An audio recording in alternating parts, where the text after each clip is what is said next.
if it doesn't support Steam and they said that it's going to be open or whatever, I don't know if I'm going to buy it. Being lied to is at the top of, I don't want to buy the console.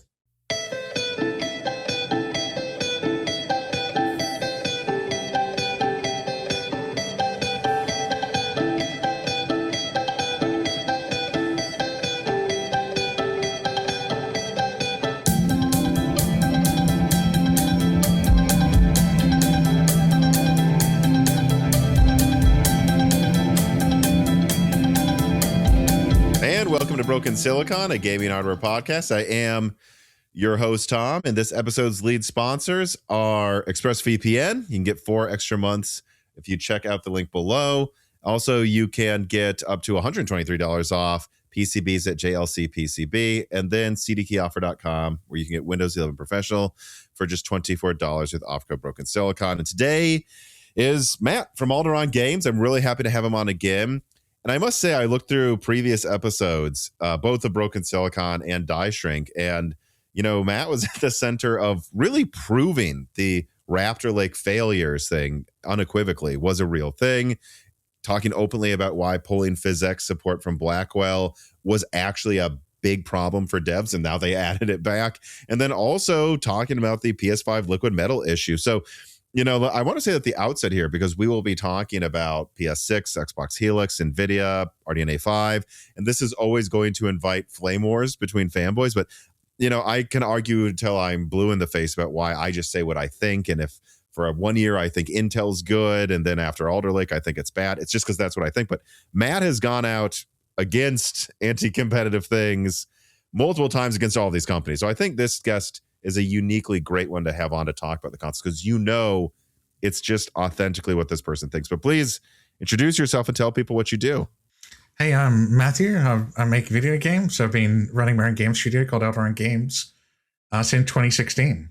And we work on a game called Path of Titans.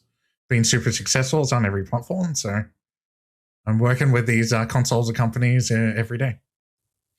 Yeah, and it's always fun to talk to you too offline, like, because especially like the new Helix announcement, I can just ask you, and I do this to other developers as well, like this, like, and it's just public info, but like there's so much of it, and I don't make games. Like, is this going to work as well as they say it will? Is this not? And it's really an asset to be able to talk about all that stuff, including just stuff even about the Switch too. There's so many things I've learned from you and other developers as well, of like all these like little things that go into making a game, all these little problems you run into. Like, for example, this is just a random one, like how Switch 2 limits data you can use, or how many times you can read or write to a cartridge, or I think even the SSD, right? That's just kind of insane, actually, that there's a limit to how many times a game can write. No other console does that, right? Yeah, so the Switch, for Switch 1 and 2, they bought really bad flash storage that doesn't have a lot of writes. So every time we go to submit our patch, we have to get a write pattern pre-approved of how many megabytes we're going to write. And if it's like 1 kilobyte off, we get yelled at and we have to go through approval. And they're like, hey, your game's killing our Switch. You need to remove mods. Like, they get really upset about it. And for PlayStation and Xbox, it's not even a thought. They never bring it up. For Android, it's never a problem. For, you know, it's just some kind of weird restriction. And it's, you know, Switch ends up being 90% of the problems, unfortunately, the approval process. So, you know, that's an interesting note. Like, right now, Resident Evil 9 is kind of one of the hottest games out. It runs, as far as I can tell, well for any hardware you put it on. What a fantastic looking game, whether on Xbox, PlayStation, or a Switch. And that's fine. The Switch 2 has proven that it can run games like Cyberpunk, Resident Evil 9 better than an Xbox Series S. Like, me and a few people thought it would. That's cool. But I'm thinking in the future, like, let's say a Fallout 5 comes out and it has built-in kind of like Steamworks mod support on all platforms. Like, I think Fallout 4 does now, even on PlayStation and Xbox. Do you think that could be an issue? Like, if they would undoubtedly, Bethesda would want to bring Fallout 5 to the Switch 2, but would they have to say, hey, no mod support for the Switch 2 version because we don't want Nintendo to scream at us? If they want the ability to patch their game frequently, it's going to be a no. Mm-hmm. Right? Like, Nintendo makes a waiver process intentionally difficult, hoping you'll delete mods. So, like, every month they're like, hey, Matt, did you delete mods yet? And if I did that, all my players would leave my game and quit, right? So, like, it's a constant battle. I imagine for Switch 1 and 2, they have to go through separate certification processes. So you could have an issue where the Switch 2 version's approved, but the Switch 1 version isn't. And you have to explain to players why it's out of sync, right? So and not to mention there's no dev kits yet still. For the Switch 2, I don't know why. I think they're worried about shovelware or something, but I don't know, like, there's so much shovelware on Switch 1, but I don't know why Switch 2 dev kits are not more available. Because right now we're liable for crashes on Switch 2, but we can't even fix them, right? We've delisted our game on Switch 2, and we're telling players, don't buy it. We don't have dev kits. We can't test it. We have no idea if the next update we're going to do is going to break everything. And they're being really difficult about it. And I don't know why they're being so difficult, but it's not great. It's quite the opposite of what Microsoft's looking to do with XBOX Helix, right? Where they're going to, like, I don't even know. Maybe you can tell me right now, like, didn't I read correctly that they're going to make it so you can, like, build your own dev kit? Well, I don't know that far, but they're trying to make it easy. They're trying to make it like, all the tools work across PC and things like that. I remember with PlayStation and Xbox, even though Xbox had a major shortage of parts, if you remember during the pandemic and when it came out and stuff, I remember they were out of Wi-Fi chips and they couldn't ship a dev kit to me. I didn't know that. That's funny. They had no Wi-Fi chips. And I'm like, can you just ship this thing without Wi-Fi? Like, I'm trying to put we don't need it. We're just trying to build a game. Use a cable, right? But they managed to overcome that, and they're really PlayStation and Xbox and Microsoft are very developer friendly. Like we got PS5 Pro dev kits on time, and they're really great for us, and they send out prototypes. So they're being really easy to work with, and they genuinely care about the game experience. And so I'm expecting the same thing for the next console. We'll have to see how it goes, but Nintendo is kind of like email us for approval, and if you're a big AAA company, we'll give you a dev kit maybe if we feel like it. And that's really, it doesn't make you feel like you want to go out of your way to go port on Switch, because just how the developer relations. Maybe the AAA companies or Ubisoft have a different experience than me, but the experience I'm getting from the indie side with a relatively large game, like Path of Titans says 6 million players or whatever, we're getting treated like complete crap. Every day in the back of my mind's like, should I delist from Switch and not do this anymore? Because of, even though it might bring in a lot of revenue, it's still 90% of the work, and you get treated poorly, or you don't get marketed on the store. And players are like, hey, why can't I buy the game on the Switch too? And I'm like, no dev kits. We can't test it. We don't support it. It's unfortunate. Well, so let me ask you this, because this might be a good place to start this conversation. It's something that I've heard fluctuate with you, with other devs all the time, is like, and I think people can see this in the public space. Like when the PS4 came out, they made this huge push for indie support and kind of just stole it from Microsoft that really had a stranglehold on it at the beginning of the 360 generation. And I've kind of heard that like Xbox is actually a little easier a few years ago.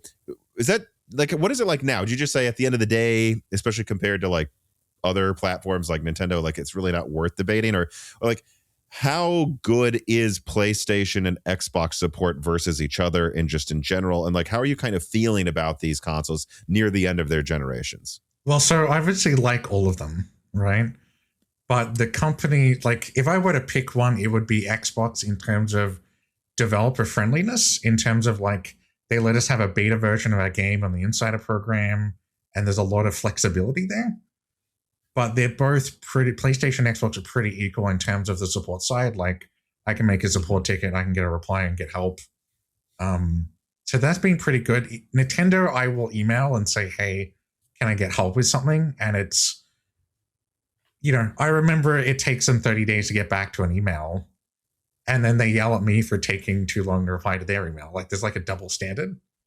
I'm sure if somebody had a better account rep than me, maybe they'd have a great experience too. But in terms of indies, I mean, Xbox did the XNA program with the 360, and they've always been seen more indie accessible.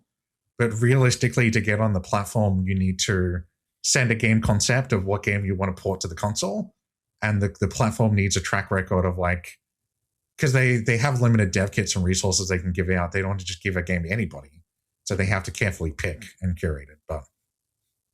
And so there, So that's maybe a bit of a con. You're saying there's kind of like there's pros and cons, but pretty much Xbox and PlayStation, it's easy. Yeah, PlayStation's got a little more things going on because they're the dominant player. So there's some things you'll run into friction from. Like, for example, cross-play, revenue sharing, stuff like that came out in the courts. Right. But like Xbox lets you do shared wallets where you have coins, virtual currency coins on one platform, they actually share. But on PlayStation and Switch, they're actually separate because there's more lock-in. So if, let's say we have Path of Titans coins, which is our virtual currency, on PC and Xbox, they can actually share. But on PlayStation, it has its own wallet. So while you can spend them, they're like limited in a certain way that Xbox wouldn't actually do. I've never noticed that because I have Battlefield 6 on PC and PlayStation, and all of my like achievements, things I unlock, it's just all whatever. Well, that's shared, but think about like V-Bucks, Exactly. Like, I've never looked at the Battlefield money because I never buy the extra Battlefield money. I wonder if like those are just like in two silos or and maybe I unlock it and you get it on both, but if you buy it, it can't be shared with the other. I think if you spend the currency, usually it's shared. But the currency amount can't be shared. So you can't like have 200 coins on PS5 and then 200 coins on PC and combine them and buy something for 400. And there's all these weird restrictions of like, why does this make any sense? This doesn't make players stay more on PlayStation. It just seemed a leftover thing where Sony had a lot of friction on cross-play and cross-purchase in the past that I hope they get rid of, honestly. But there's a couple of things like that Xbox just don't do, So yeah. Yeah, my perspective on PlayStation in general, and this is going back decades, is they tend to get, with the exceptions of a few times they screwed up, of course, no one's perfect, but they tend to get the big things right, but they weirdly take forever to fix little things. Like, remember VRR support took forever to come to PS5. I think they pretty much got it by the time every TV had it, so it was okay, but it's very weird. That couldn't have taken, like 1440p support, that couldn't have taken that much effort. Like the ability to change your names. I understand in the back end that actually took a mountain of effort, but still, like, it's little things like that they tend to like take forever to add, and it's Xbox that's pretty consistent, but then just makes big mistakes sometimes. And that's my thing. And so like this thing with the coins, it doesn't surprise me at all. They have some like old thing they maybe even forgot is still a requirement, and like they really don't need to do that anymore. The one that's really hard is if the console has a really dumb policy, can you talk to them and say, hey, look, can you please change this? And I feel like for Nintendo and Sony, there's someone in Japan they need to talk to that's, very corporate and very stuck in their ways, that there's no convincing. Like I talk to Nintendo and I give them suggestions. I've been tweaking them since 2022. Here's how you can improve your process. Here's how you can do this. Here's how to make this faster. Here's how to make it better for live service games. But there's someone in Japan that's just like, no, I don't like my policy being changed. We're going to tell you what the policy is. And like that, hearing that suck. Maybe if you talk to someone at GDC, I don't know if you get better results, but it just seems like there's someone I can't convince. And every developer has the same problems across all the consoles. So, I feel like if one of them is going to be more friendly and more open to these policy things, it's probably going to be on the Xbox side, Well, let's get into it then. So obviously Xbox Helix was just not only announced, but they actually divulged. I was talking to my friends when we were playing, Battlefield 6 actually the other day. They're like, wait, what? They announced a new Xbox already? And I said, yes. And they're like fully? And I'm like, it's kind of like half of the Mark Cerny Power Hour. Like they told you everything but the final specs, kind of. Like this was like half of a full unveiling that they did early. And explaining that to them, I thought that was kind of funny. But just so everybody knows, that's really what you would see. But on the one hand, it's not everything. On the other hand, I think Microsoft, and I'm guessing you would agree, Matt, has told us quite a bit more than you thought they would tell us by now, right? Well, I was worried that did they announce this for a crisis of faith to the Xbox community? Yes. Or did they announce this I think so for sure. Yeah. Yeah. Did they announce this because the GDC was coming up anyway, and they knew some stuff was going to get leaked from GDC, and they just had to announce something? Oh, it's probably both, right? So it's probably a combination. I'm happy to have it announced and know what's going on, but because there's a new platform and a new direction, before the GDC event, I was actually more concerned because if you can imagine from my perspective, I have a stable game with, hundreds of thousands of dollars of revenue coming in for Xbox, for example. I don't like change. I don't like things, I don't want to be up at 3 a.m. thinking, is this thing going to need Xbox Live or not need Xbox Live? And am I going to need to pay for an anti-cheat for this thing or not? And so they made some things more clear, but they made some other things worse or poorly explained. And that's the bit that I guess your recent video covers, that there's some things that I wish they explained better that made me a little bit more concerned.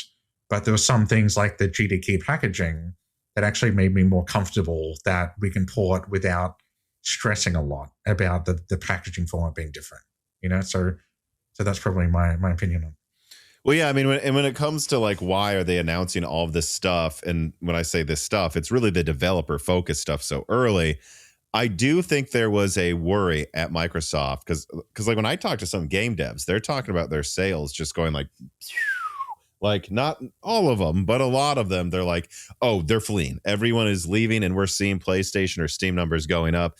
Like, we're already considering a year and a half before this thing even comes out if we should even bother supporting, like if we should pay any attention to what they announce soon. And so I think there probably was something here where Microsoft had to get out there and go, no.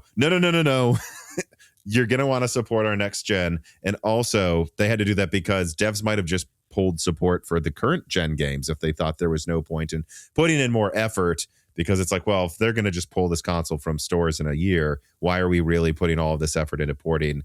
I really think it was to get ahead of maybe some devs. Most would have still supported Series X for a while, but you could have seen a situation where like early 2027, a AAA game comes out and it's not even on Xbox because they just gave up. And I think that's what this was, is alleviating any fears that there won't be, it won't at least be worth the effort to pay attention to them for at least another few years. Yeah, I agree. Like PlayStation is a large chunk of our revenue. You can imagine a situation where support's dropped, but we've put that time into making the PlayStation version better and focusing on PSSR or the new features. And it's weird that people had a crisis of faith so soon because they announced a multi-year partnership with AMD.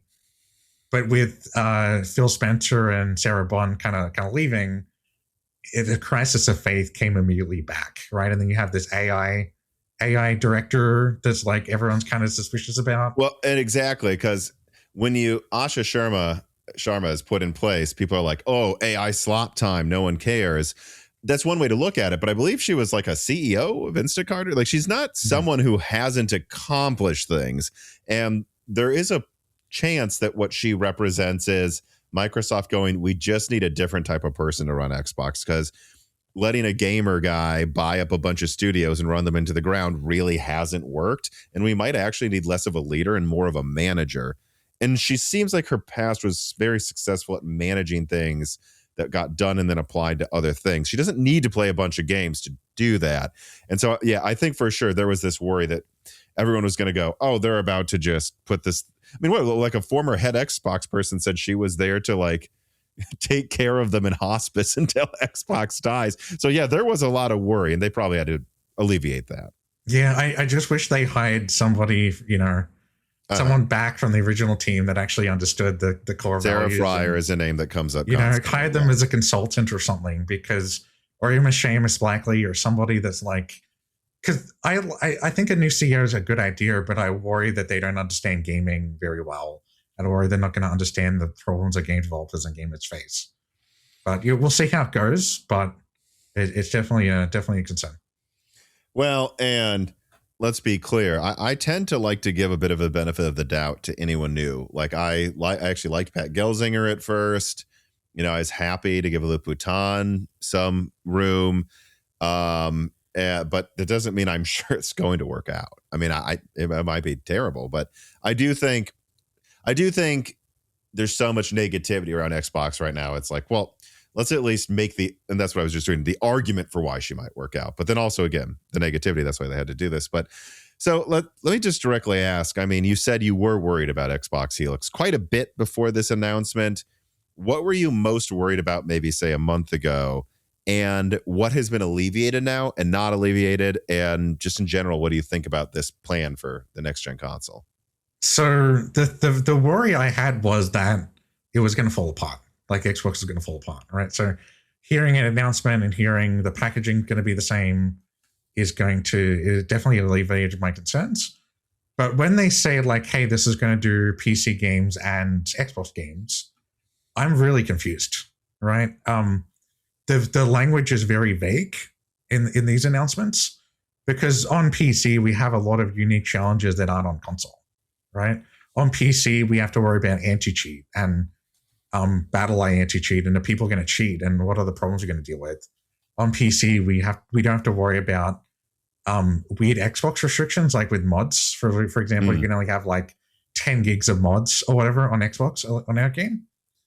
And there's all sorts of weird DRM and encryption and all these weird things that hearing Microsoft do something risky, like even if it, like, let's say it has a 50-50 chance of working out. Sure. Just any change at all is risky. Like changing anything, like they could have released a new Xbox, call it the Series Y or whatever.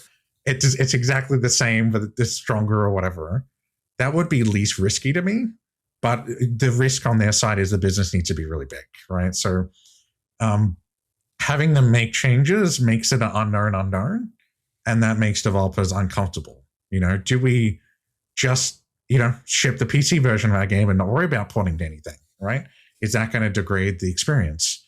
Do we have to make, you know, what changes do we have to make? How many people are going to buy this thing? Like, there's a lot of unknowns that make me worried, and I don't want to because our Series X revenue is fine. So I'm like not interested in gambling it to hope the new console is kind of better and losing people, you know, but that's kind of where I'm coming from. Yeah. I mean, it sounds like, and tell me if I'm wrong, but the way I'd characterize how you're feeling about it is what you've seen confirmed so far, like most of the things around how the GDK, the game development kit for Xbox will work. You like it. You like what you see with everything that's been confirmed. What concerns you is what hasn't been confirmed. Yeah. And they're probably nervous about confirming it because there's probably a lot of red tape, right? Like, how is a paywall for Xbox Live going to work if the console's a PC, right? Because every day I have thousands of players coming in that are like, I can't afford Xbox Live. What can I do? Right? What can I do?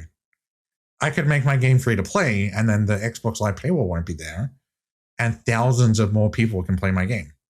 But on PC, that's kind of rejected. Like if Steam had a paywall to play multiplayer games, people would riot in the streets, right? So not knowing how that's going to work concerns me, right? Not knowing how anti-cheat's going to work. Hearing preferred stores or whatever, what do they call it? Other leading stores. Other leading stores. And what if I'm not a leading store? Am I going to get mistreated?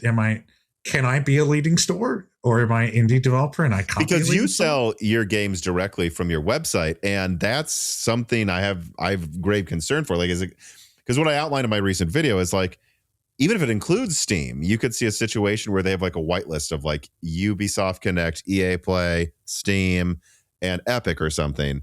And then they're like, and then probably Activision Store, I guess, although not really, because that would just be through Microsoft anyways. I don't know.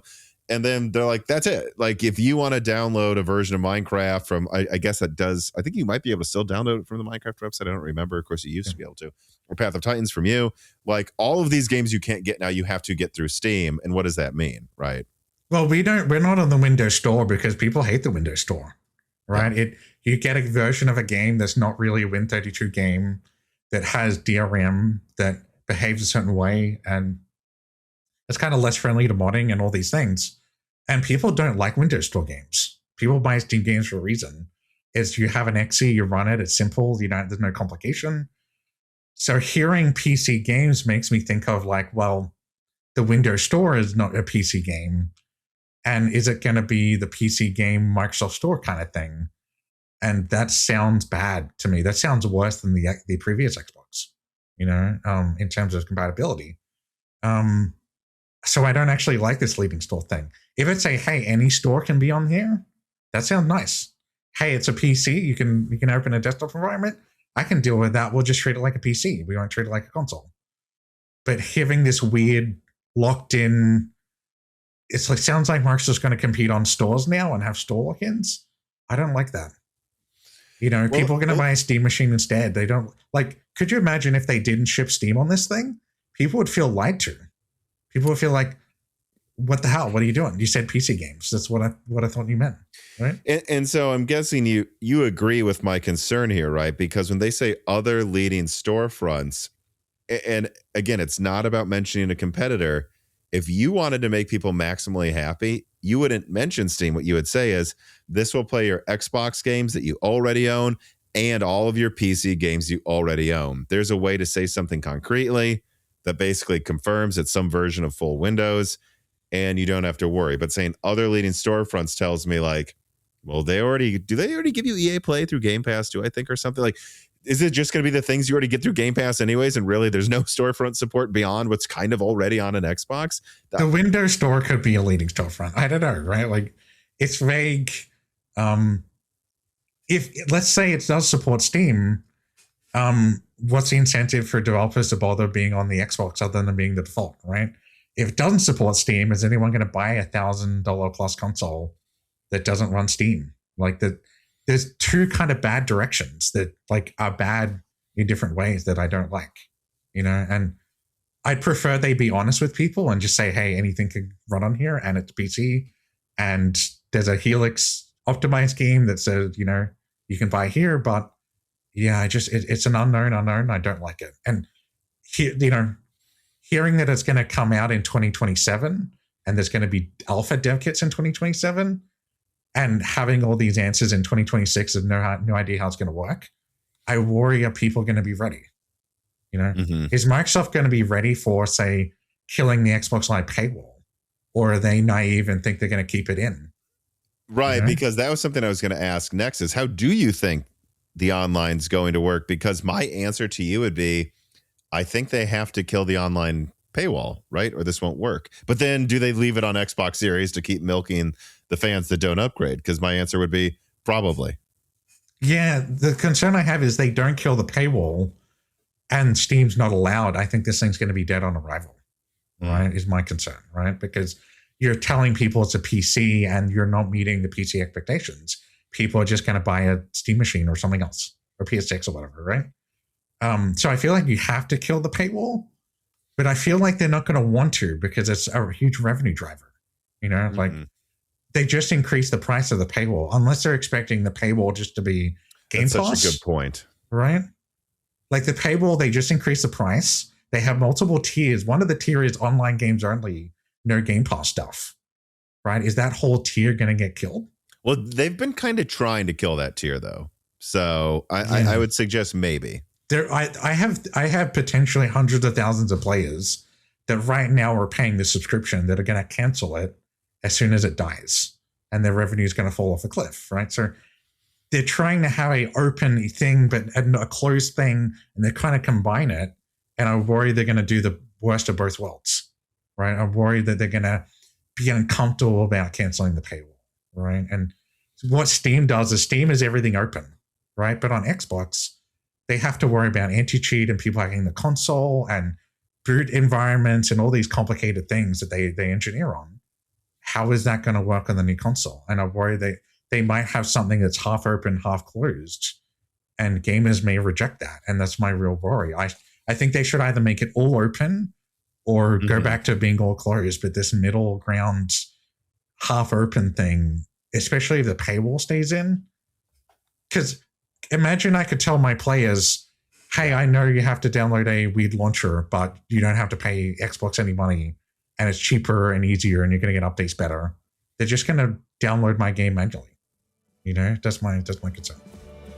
This piece of content is brought to you by JLC PCB. Innovation starts with an idea, and JLC PCB helps you bring your ideas to life. With their one-stop manufacturing service, you can get everything you need in one place, whether that's PCB fabrication, SMT assembly, 3D printing, and CNC machining. And yes, from rapid prototyping to full production, they handle every step with precision, speed, and at a reasonable cost, especially when it comes to their 6-layer PCBs. On that last point, their 6-layer PCBs allow fast, clean routing and avoid the struggle of squeezing signals onto there. usual 2 or 4 layer boards. More routing means more freedom and faster development, fewer redesigns, and therefore quicker project completions. Spend less time fighting routing limits and more time building the actual project. And 6-layer PCBs are usually expensive, but JLC PCB offers one of the most affordable industry prices. So whether you're a maker, an engineer, or a global hardware company, JLC PCB empowers you to turn your ideas into a reality faster and smarter. Support Moore's Law is dead through the link below. Yes, just clicking on the link below helps the channel a ton, but obviously if you need their services, you can also get a really great price on 6-layer PCBs as well if you follow the directions and use the offer codes and coupons below. So please support Moore's Law is dead at JLC PCB today.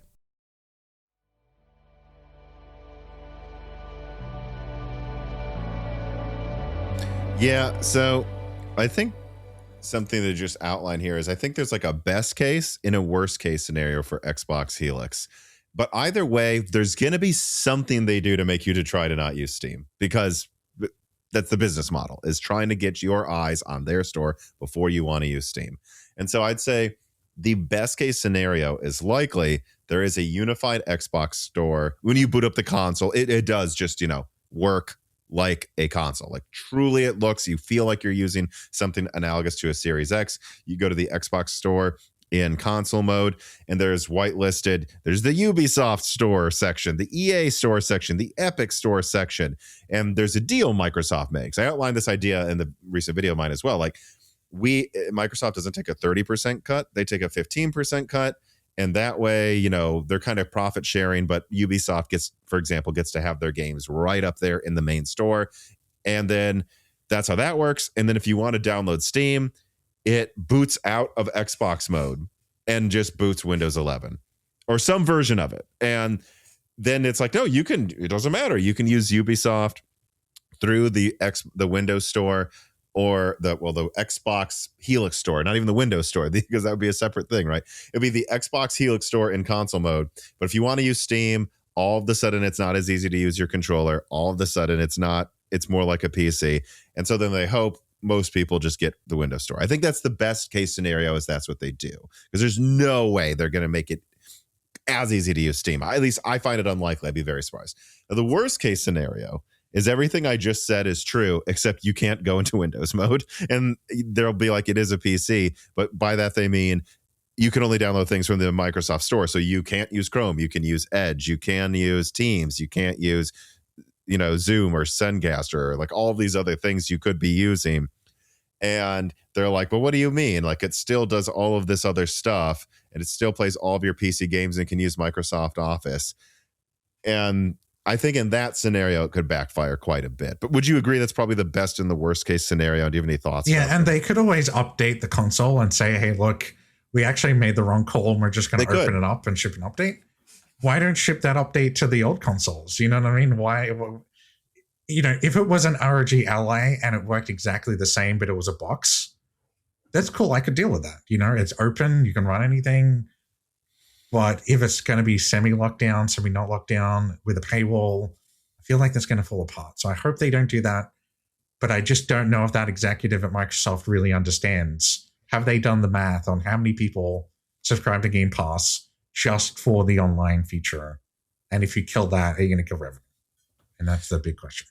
Well, let me say this is another warning to Microsoft. The more you're on my best case scenario, the more you can get away with charging $1,000. The more you're on my worst case scenario, the more, if the PlayStation 6 is, for example, I don't know, $600 without a disk drive, nobody's going to want the Xbox if it's more than $700 without a disk drive. They won't care. They'll just buy the PlayStation. If it feels like it's just a console, it has to feel like it's a PC, or no one's going to pay the price premium. I agree that it has to be open if they want the price to work. Otherwise, no one's going to buy this thing. As if like all the game launchers but Steam are on there, it's still going to be hard sell on the price, and it's just. And you do think that, right? Because, I mean, I don't know, maybe Microsoft thinks they can get away with this, but I've seen so many comments, but I never know for sure, because there's so many people that are just like, again, I make this point all the time. Next gen's coming too soon. The PS5 Pro costs too much. Boom, it sells out. So whoever was complaining was the vocal minority, and it actually didn't matter to their bottom line. Like, I don't know if the comments I'm seeing right now that say, if Steam isn't on this, it's a no-go, are true. But I will say, you seem to think that would be a people feel kind of betrayed. And I've talked to other game devs as well behind the scenes where they're like, it's already a big ask for us to bother using their Windows Store anyways. Like, if we find out Steam isn't on their console, we might just not even bother to support it. Like, it sounds like there's a lot of resistance at the consumer. Well, the Microsoft Store still has approval process. It still has DRM. Like, a GDK game isn't like an open game as much as people like. Windows has a setting to enable side loading to enable games. Like, you know what I mean? Like Android side loading. Like, that's kind of how locked down those types of games are.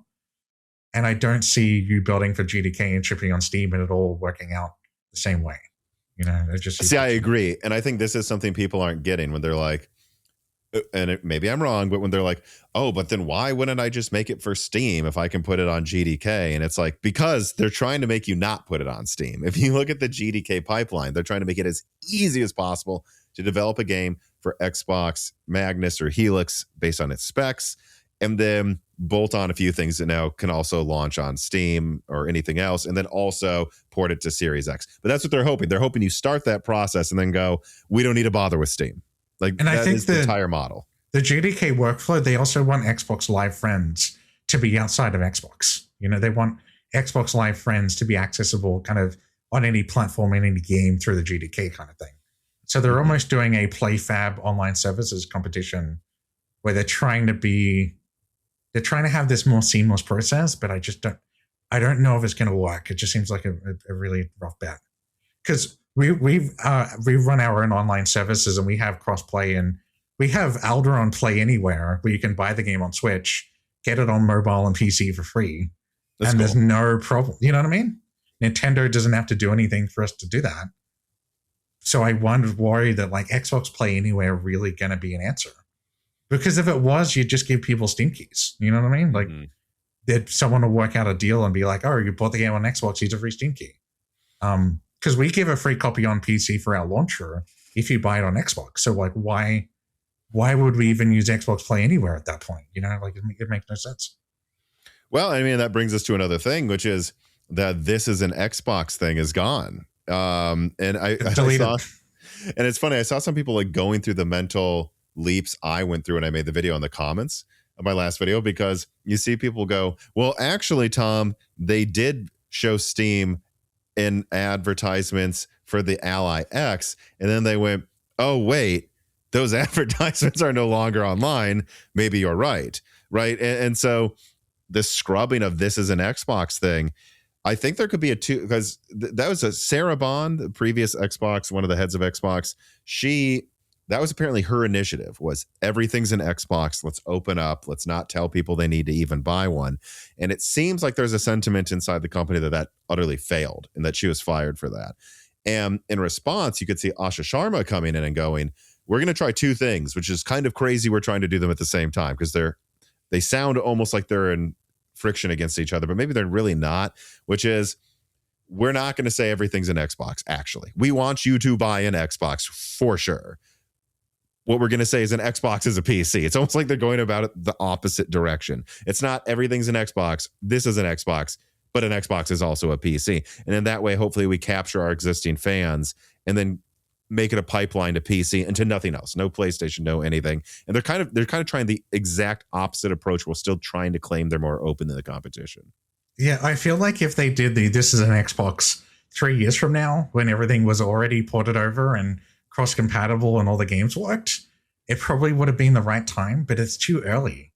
And seeing that this is an Xbox campaign killed makes me think that some people internally hated it, right? And it makes me think that they're trying to keep the online paywall and they're trying to lock down the storefronts while killing that this is an Xbox campaign. Because if they were getting rid of that completely, it would make sense. But it just seems weird to kill the thing really close to what you're trying to do anyway now, right? It just doesn't add up to me.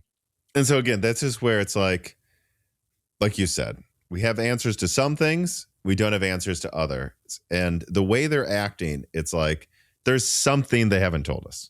Something's going to be locked down because they're getting rid of everything's in Xbox advertising.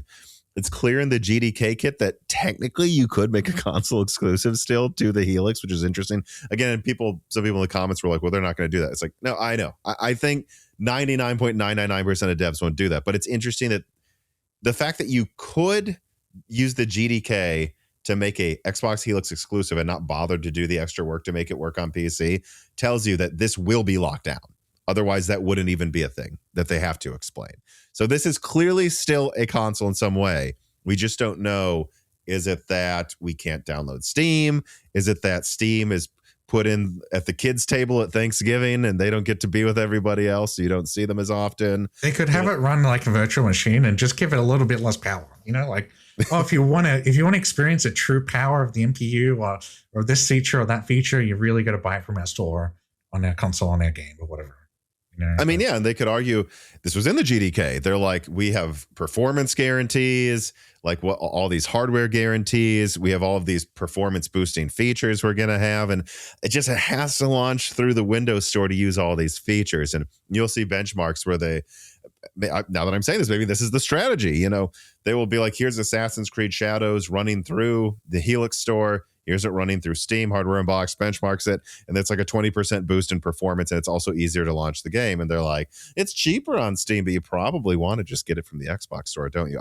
There's something's going to happen. Another thing to consider is there's a really complicated Xbox certification process that takes months.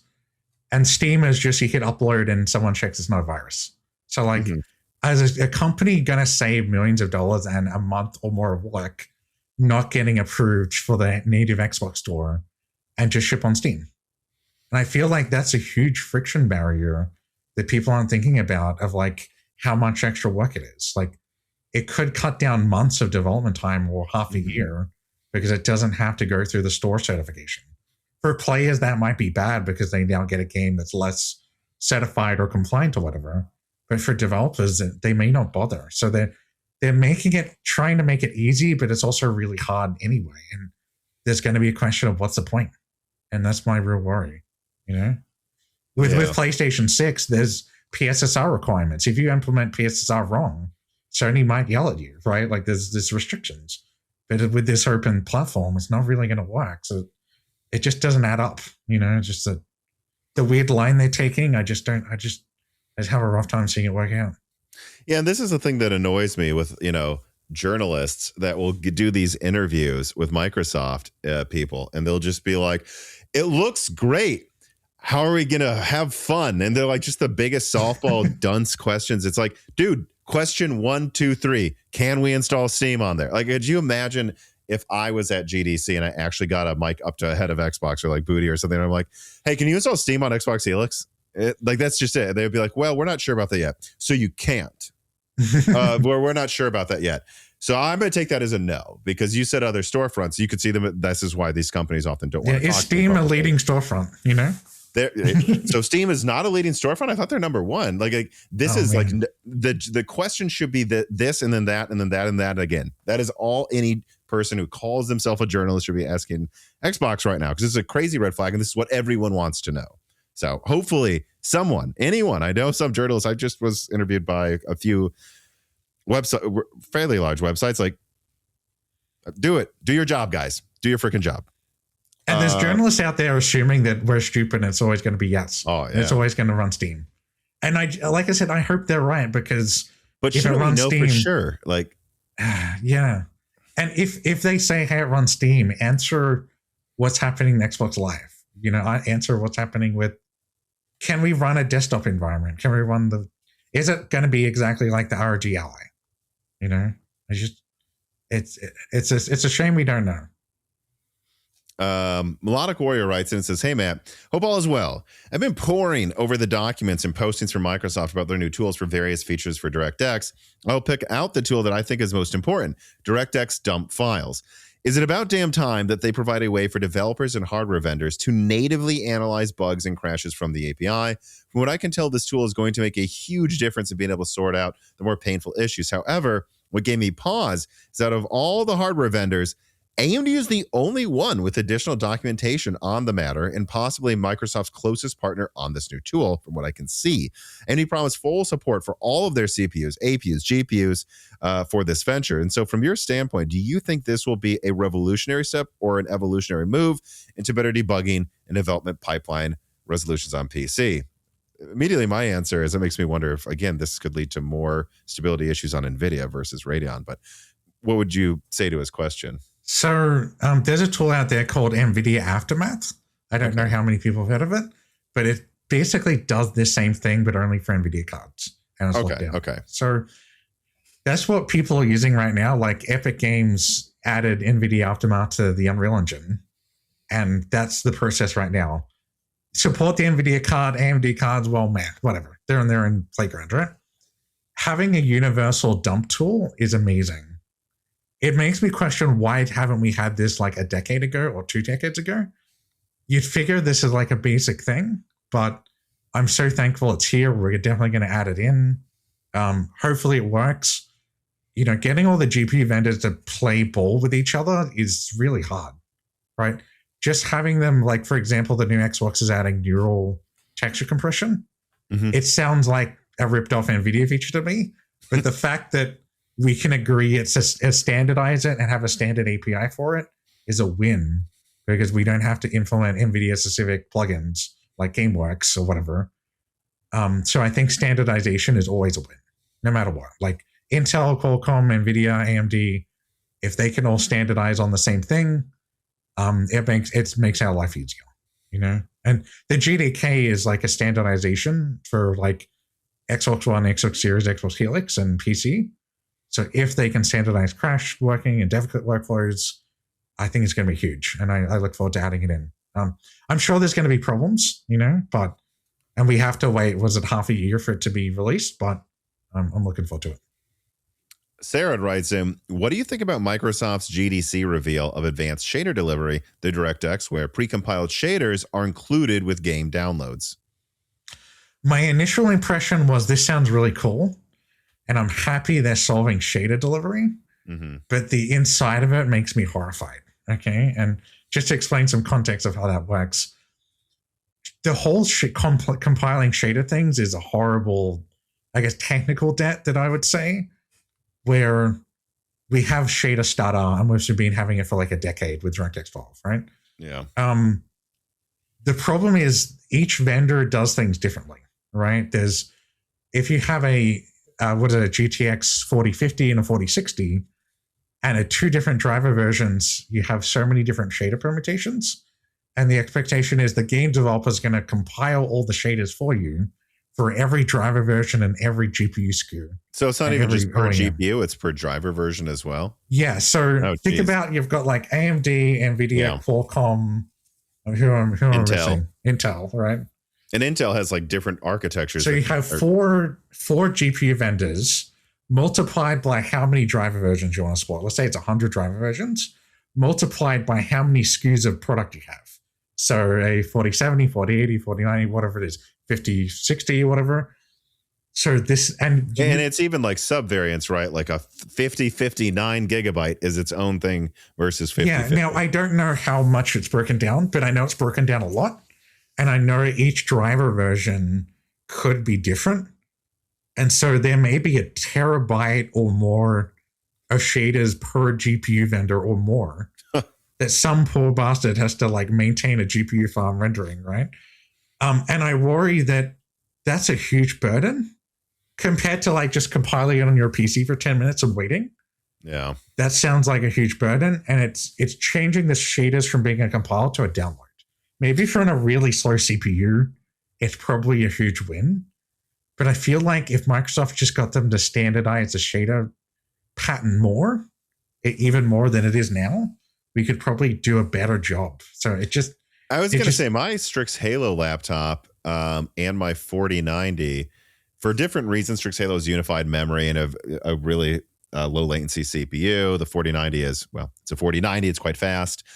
I will say, like Battlefield 6, it compiles shaders like that. It is like a second. Whereas like Monster Hunter Wilds are used to benchmark. sometimes takes way too long to compile shaders. It's bizarre. It took so long that they 30 minutes. Yeah, it took so long that they just give up halfway and compile the rest of the game. So you're stuck waiting around the game waiting for it to compile anyway. But like you're saying, like if I understand not everybody has a 16 core Zen 4 or Zen 5 CPU in their system, but it takes like 5 seconds at most. Like it's sometimes just like 0 to like, it's like like you see it go so fast you can't even see the numbers moving. Yeah. I have to assume if DICE can do that, there has to be some standard way of doing it where like even an 8-core APU can probably get that done in 10 seconds, right? I mean, yeah, if someone wrote an automated plugin for Unreal Engine that I could just set up a petabyte NAS somewhere and it compiled shaders all day and I just plug something in, sure, that sounds great. But I sound like I'm going to need to re-architecture a whole complicated stack of compiling for 4 vendors and God knows how many drive versions. And what if Nvidia rolls out a version but it's broken, they pull it back, like they just released a driver that was broken the other day that made people's fans not work or something? Like, that sounds horrendous, right? So I got to wonder, like, is it a Band-Aid for a bad problem? Like I like they're trying to fix it, but it just sounds like a bad idea. It just sounds like it's, making every game dev compile it for every GPU vendor. I don't know.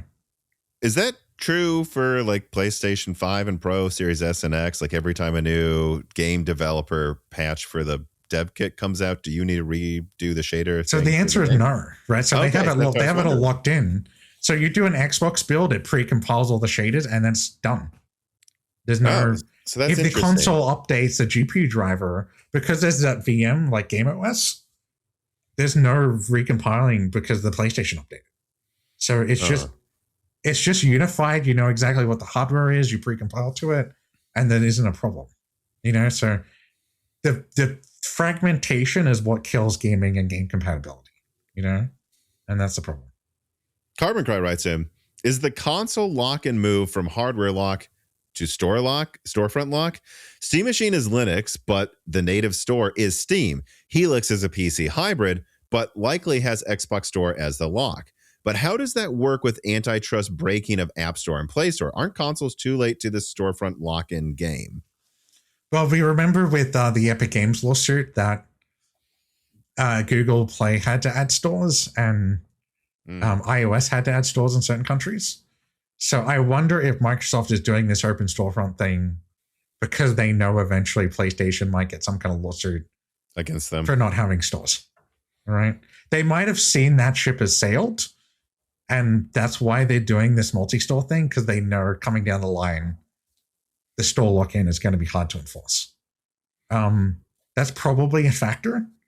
I would argue on a PC, you can't have store lock-in. Like, gamers reject that. I mean, Epic Games is giving out free games, and people still aren't using the thing. Yeah. People log in, they get their free game, and the games run like ass on Epic Store. I'm sorry, like the games run horribly from that launcher. And the sad thing is, we use our own launcher, and people are like, oh, download the Alderon Games launcher. That's fine. It's not Epic, but Epic, oh, we hate that. It's horrible, and it's unfortunate that gamers are like that, but that's just how the market is. Like you've got to deal with their expectations of the platform, and people just want to use the stuff they're already familiar with. So I just don't seeing it be a PC and having the open thing work, if it's closed on. Well, so are you saying like the worst case scenario I said where they literally don't have Steam on it legally can't happen? Or I guess that's not what you're saying, right? You're saying because if it's not technically full Windows, they legally can probably still do that, right? I would be curious if, and I don't like Xbox, so I'm not going to do this, right? But I'd be curious if they have a leading storefront that's not included, that I'm not included in. If I could file a lawsuit in the US or those states the Apple did, saying how I'm being excluded. Because excluding other stores and not some sounds even more anti-competitive than just having one store. One or none, yeah. Because now you're got to pay to be a store, and it's like you know what I mean? Like, it sounds worse than it being locked down. And that's my big fear. But could their legal workaround be that they're just going to make a deal? They're going to make an offer they'll know Steam will refuse. Like they're like, oh, but if you're in our storefront, we offer you all these benefits, and that's a 15% cut. And Steam's like, no, we're not signing up for the 15% cut. Well, I don't think Steam should take any they're in no position to need to take any compromises on anything. So maybe they don't exclude Steam. They just make an offer they know Steam would hate. And they could just say, hey, we tried to get Steam on, but they didn't agree with but our they offer. just hate gamers so much, unlike us. Right. Yeah, that's probably what they're going to do, actually, if I had to guess. Yeah, it's unfortunate. Clean Sweep writes in and says, hey, Tom and Matt, how do you feel about GDC leaks about the Steam machine's performance and verification targets? I find it really weird that they don't have display resolution and legibility testing, because legibility has been a huge problem, even for games that have cross-platform releases. Yeah, so this is kind of a how open do you want your platform kind of question. So Steam right now is it a virus? No, it's on Steam. The Steam Deck has a lot more requirements that I think are good, but the Steam machine sounds like it has less requirements. I would be okay with having more. Like, I would prefer display resolution. I'd prefer a couple more things. If I were to pick a middle ground, it would probably be like half of the Xbox requirements as Steam requirements. So it's like getting gamers a good experience, but not letting just anything with any kind of compatibility wrong. But like I said, Steam is picking the open approach, and they're betting that's going to work over the closed approach. So I can see why they do it. It's just disappointing. And with how many games you have on Steam, there might be like thousands of games out this week or whatever, right? So how are you going to validate all that stuff? Like, Valve hates hiring people. They don't want to hire more people, right? So I don't know how you're going to have the compatibility go up, right? Mm-hmm. Just in general, I think the last time you were on was before the Steam machine was announced. What do you think about the Steam machine? I actually love the Steam machine. I actually super excited for it. Like, even though I'm not on Steam, we still support the Steam Deck. Mm-hmm. There are some weird barriers, like it's really hard to open the virtual keyboard unless you're a Steam game. That, like, for whatever friction is annoying. But I like the direction. I like that it's open. I like that it's transparent and not pretending to be half locked down like the Helix is. I worry they're not going to get the RAM. That they're saying early 2026. It's going to be April soon. Like that short you just uploaded. Once you hit May, you're not in early. You're in the middle. You're in mid 2026. It's hard to buy a Steam Deck right now. So are they really going to sell a lot of these? I guess I'm going to call it units. I'm happy to get one. I'm probably going to get I'm going to call it the Gabe Cube, and we'll get the D-brand skin on it that looks like the companion cube from Fallout. From Portal or whatever. We're going to optimize for it. I wish they did a BYO RAM kit version, but I don't think they're going to do that, Tom, unfortunately. Well, here's the funny thing, though, is I saw this today before we started recording. I want to pull it up. At a GDC talk, apparently someone at Valve said, and this is a direct quote, "If you have a line on a bunch of RAM, we are in the market and would like to buy it." They're basically begging for RAM, right? Like that. This was the thing. I know you've listened to the podcast sometimes. Like, this is something I've said over and over since the Steam machine was announced. What matters to the Steam machine is if they bought RAM before they announced it. When I see that, I'm now like, oh no, they didn't buy RAM. They didn't plan for this at all. They could not have launched this at a worse time and be less prepared. And I don't even know if I really have a question for you, but like, what would you advise they do right now? Because I just put out a short actually today while we're recording on Sunday, the 15th. Like, if this doesn't launch in the first half of this year, don't bother, because it won't be competitive anymore. Yeah, I feel like people may buy it if it's uncompetitive, but we talk about the Steam Deck as being successful, but it's only sold how many millions of units, right? Mm-hmm. So for Valve, success is a different definition. We talk about the Xbox being a failure, even though it sold a lot of units. 40 million, yeah, whatever. But we talk about the Steam Deck being successful because it sold, I don't know how many off by heart, but probably a couple million, right? So maybe Valve's just looking at selling a couple million units of this thing, and it's just an extra project, and it's not really like, because the Xbox fails, like the Microsoft, the company, struggling, right? But for the Steam machine, it's kind of like a bonus. Like, if it doesn't sell a lot of units, it's still not really a failure to Valve. It's just like an extra thing in their portfolio, right? They can't really do the BioWare kit because it wouldn't really work out. I wish they did, so we could get one anyway, but Well, yeah, you're talking about a thing I've talked about. I even put a cut down yield about, where I was like, they should do a bring your own RAM kit version where it just comes like a USB with the OS on it or something. Yeah. What we've seen since that is that they've confirmed publicly that because I remember, like, I think Gamers Nexus tore down the Steam machine and was like, it's really hard to access the RAM. Valve and it's laptop RAM too, right? So yeah, which is cheaper though than desktop RAM right now, at least. But yeah, I've been hoarding RAM on my side because I'm like, how much RAM am I going to use a year from now? I've like pre-bought it, so like I worry that they're not going to release it. But in a recent statement, they said we're going to make sure it's easy to access and upgrade the RAM. So what that tells me is part of this delay is are they going to move it? They probably tweaked it a little so you can do it. So I don't know what you think about that. Like, they've at least shown they're taking that part of it seriously, but I don't know that they would still bother with the. Again, if you ask me what they should do, they should just eat it. But eat the RAM cost. Yeah, like I mean, they have so much money. You'd figure that better. Imagine Helix comes out and it's locked down, and the Steam machine's out and it's open. And imagine Steam Helix doesn't run on Helix. It's a win. It's a free win. Like, imagine a world where maybe they lose and I think this is worth pointing out right now. I think they're probably using like DDR5 4800, like, and that would be fine with it only has 2 big cores. It's a very weak CPU. It doesn't need a ton of bandwidth. It's a little weaker than the PS5. I think there's a situation where it's like, okay, we're going to cost an extra $100 in RAM, maybe even 200.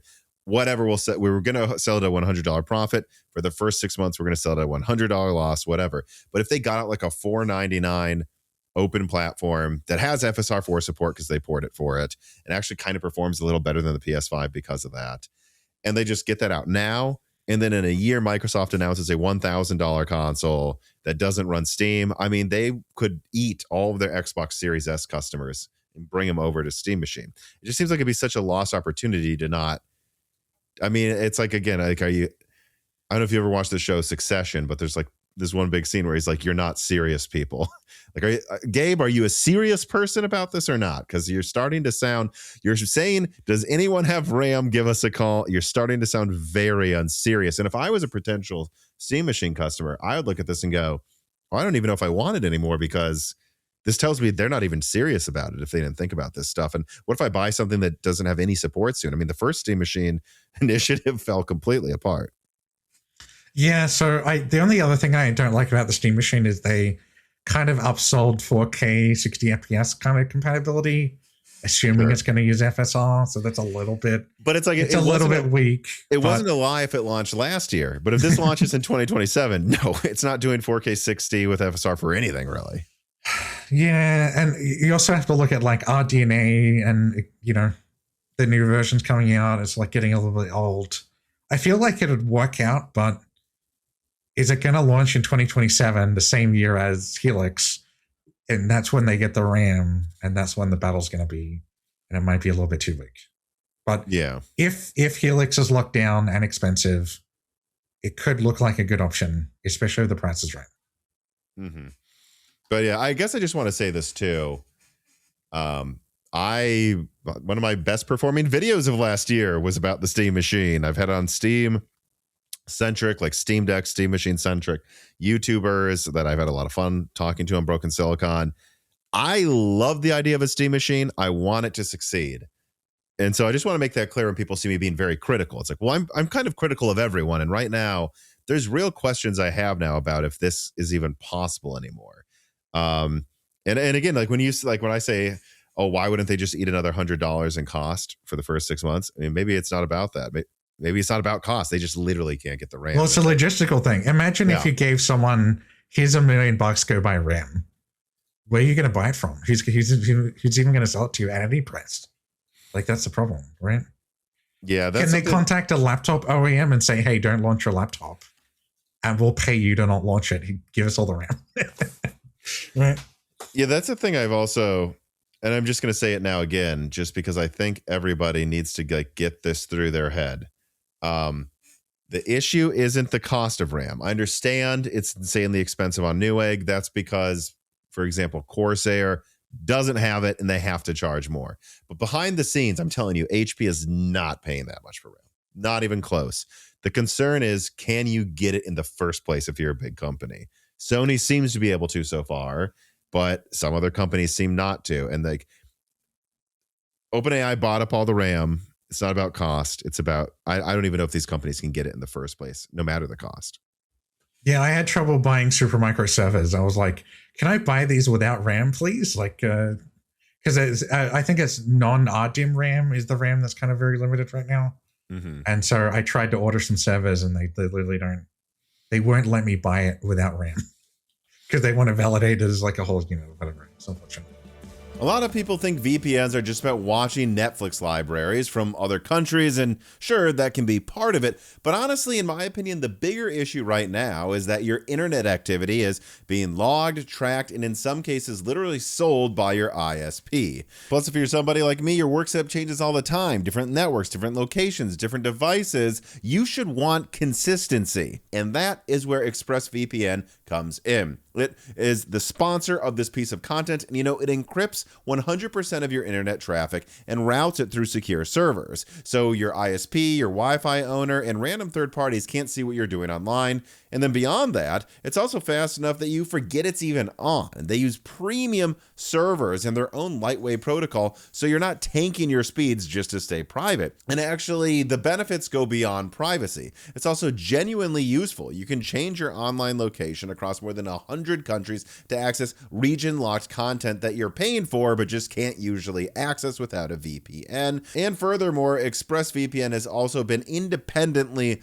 audited by firms like KPMG, and I do think that also matters for a privacy company, that they don't just say, trust us, bro, when they're trying to handle your privacy. And so if you care about online privacy, ExpressVPN is one of the simplest tools you can add. And so if you're interested, go to www.expressvpn.com/mooreslawsdead to find out how you can get 4 extra months. And by the way, even just clicking on that link to check it out is enough to do some support for me. So support Moore's Law is Dead by checking out ExpressVPN through the links below today.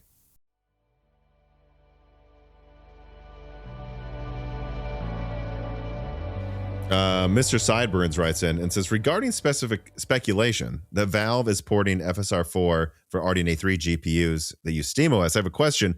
Why stop there? If that's what Valve is doing, why wouldn't they just go the whole 9 yards and do that OptiScaler does? Inject FSR into every DLSS game. I would see this as a major selling point, but I don't think Nvidia would be happy about it. Who's to say they won't do that? What do you think? Well, game developers do not like their games being messed with. Okay. We don't like DLLs being swapped out. We don't like, Valve doesn't like, remember when that AMD tried to do like a frame rate feature that they injected in Counter-Strike and Valve like banned people for it? Right? The people got back banned from AMD driver update. We just don't like our game being messed with. We don't even like Discord overlays or weird afterburner kind of thing because people get crashes and they blame the game. And actually some weird injection. So even if it could work technically, I mean, technically I could grab the leaked version of the AMD FSR on all GPUs and launch that in my game. But it's the legality and the weirdness and the compliance thing that people don't like, unfortunately. Yeah. So you think that there is a chance though that they have some toggle or some way of porting FSR 4 to the Steam machine though? I feel like they're going to have a problem where they're buying some leftover chips from AMD and they're not really going to get all the support they want. Like PS6 with AMD agreement or Xbox with AMD agreement. Sure. They're going to get all of the AMD's engineering support and the backporting. And I feel like they're going to be able to port any FSR version to any console. But if the relationship with Valve, where they're buying some leftover chips, they probably don't have a big fancy agreement for FSR backporting. Maybe they do though. What if there was? I hope there is, but I worry that there may not be. And I worry that AMD may not want to do that because it'll ask why it can't run on other RDNA GPUs, right? I mean, number one, people are just going to like, why can't Strix Halo run a newer version or whatever? It just makes, and laptops keep getting old RDNA GPU architectures, right? So why can't we get a modern RDNA in a laptop, right? And the Steam machine is basically a laptop APU, right? If I remember, and it's a laptop APU, probably with the GPU disabled, with a laptop GPU. But yeah, it's 2 laptop components. So it's kind of like strapped together. You figure they'd strap together some RAM, but unfortunately. Yeah, I guess not. What do you think in general about RDNA 3 not getting FSR 4, at least so far? I mean, I think this is actually a pretty big problem for AMD. That's going to be a snowballing PR issue. I feel like once it's leaked and we know it can run, and we're getting these weird answers about driver updates and compatibility and whatever, and legacy branches, I feel like deceived. I feel kind of lied to. I feel like they should, there's a weird thing of we couldn't get access to FSR4 because it was behind some wall, right? And they seem to be we're going to only add it to a couple of games. They're going to implement it properly. It's going to be validated correctly. And AMD is very anti-open, give everything to everyone, unfortunately. I wish they would. Which is weird because they're thought of as the more open one. But you think they're more open. I guess they're worried that if a game implements it wrong or there's a bug, they're going to be stuck supporting it. And so they'd rather blow it up and no one have access to it than be stuck supporting it on an old GPU. And I would argue they should legally support it because they're still selling these GPUs to people. Right. I would argue that either put newer RDNA architectures in laptops and stop selling this old crap. If Gorgon Point and Halo had RDNA 4, then this wouldn't be as much of an issue. But they're literally, they haven't even launched Gorgon Halo yet, and that might not support FSR 4 ever. And it's just no, pick one or the other. This is ridiculous. There's a reason why Nvidia does better in laptop sales. Okay, we're not getting bad old architectures and new laptop launches. So yeah. Lucas and Nicholas Terroir write in. I combined their questions. The appeal of ray and path tracing for PS6 and Helix lies in the save time from not having to do baked lighting. That would mean no fallback and basically require dropping support for the current gen. I don't necessarily agree with that. The vast majority of current PCs and most likely the Switch too. Do you think those assertions are correct, though? How soon do you think devs would realistically do that too, aside from a few tentpole titles from first parties who don't care about the previous gen? I'll just leave the question there. So I've always done real-time lighting in my games because I feel like there's a immersion aspect that's really underrated. Or people so it's hard to compare. I'm sure in a baked lighting game, it's just a horrible amount of work, right? With Unreal Engine and Lumen, you can still do dynamic lighting without it needing ray tracing hardware. So I feel like if you wanted to do dynamic lighting, you still could. But I am excited that the PS6 and Helix have better ray tracing. And it's definitely opened a lot of doors. But like I said, if you're on an engine that doesn't have a fallback coded in, maybe you drop it. But if you're an Unreal Engine or an engine that does, there's a fallback. You can just use it. So that would be my opinion. So a question I would have is, I am really curious what you think about this ray tracing thing, right? Because, like you said, right, this is a conversation I already had in another server about how easy would it be to remaster games from PS3 and add ray tracing? And it's it'd be on a game-by-game basis. If it's all pre-baked and there's no real-time lighting or central lighting source for day and night time, then that game, they'd probably skip it. But there's a lot of games Far Cry 2 had real-time lighting coming from the sky. You can just kind of replace it, right, if you wanted to, pretty quickly with ray tracing. Yeah. So I guess, what do you think about that next generation? How much time would that save you if you were told, hey, PlayStation 6, it is 10, 20, whatever it ends up being times faster than the PS5 at ray tracing. If you write your code for it from the ground up, it'll be more efficient and you never need to do pre-baked lighting again. How much time would that really save you?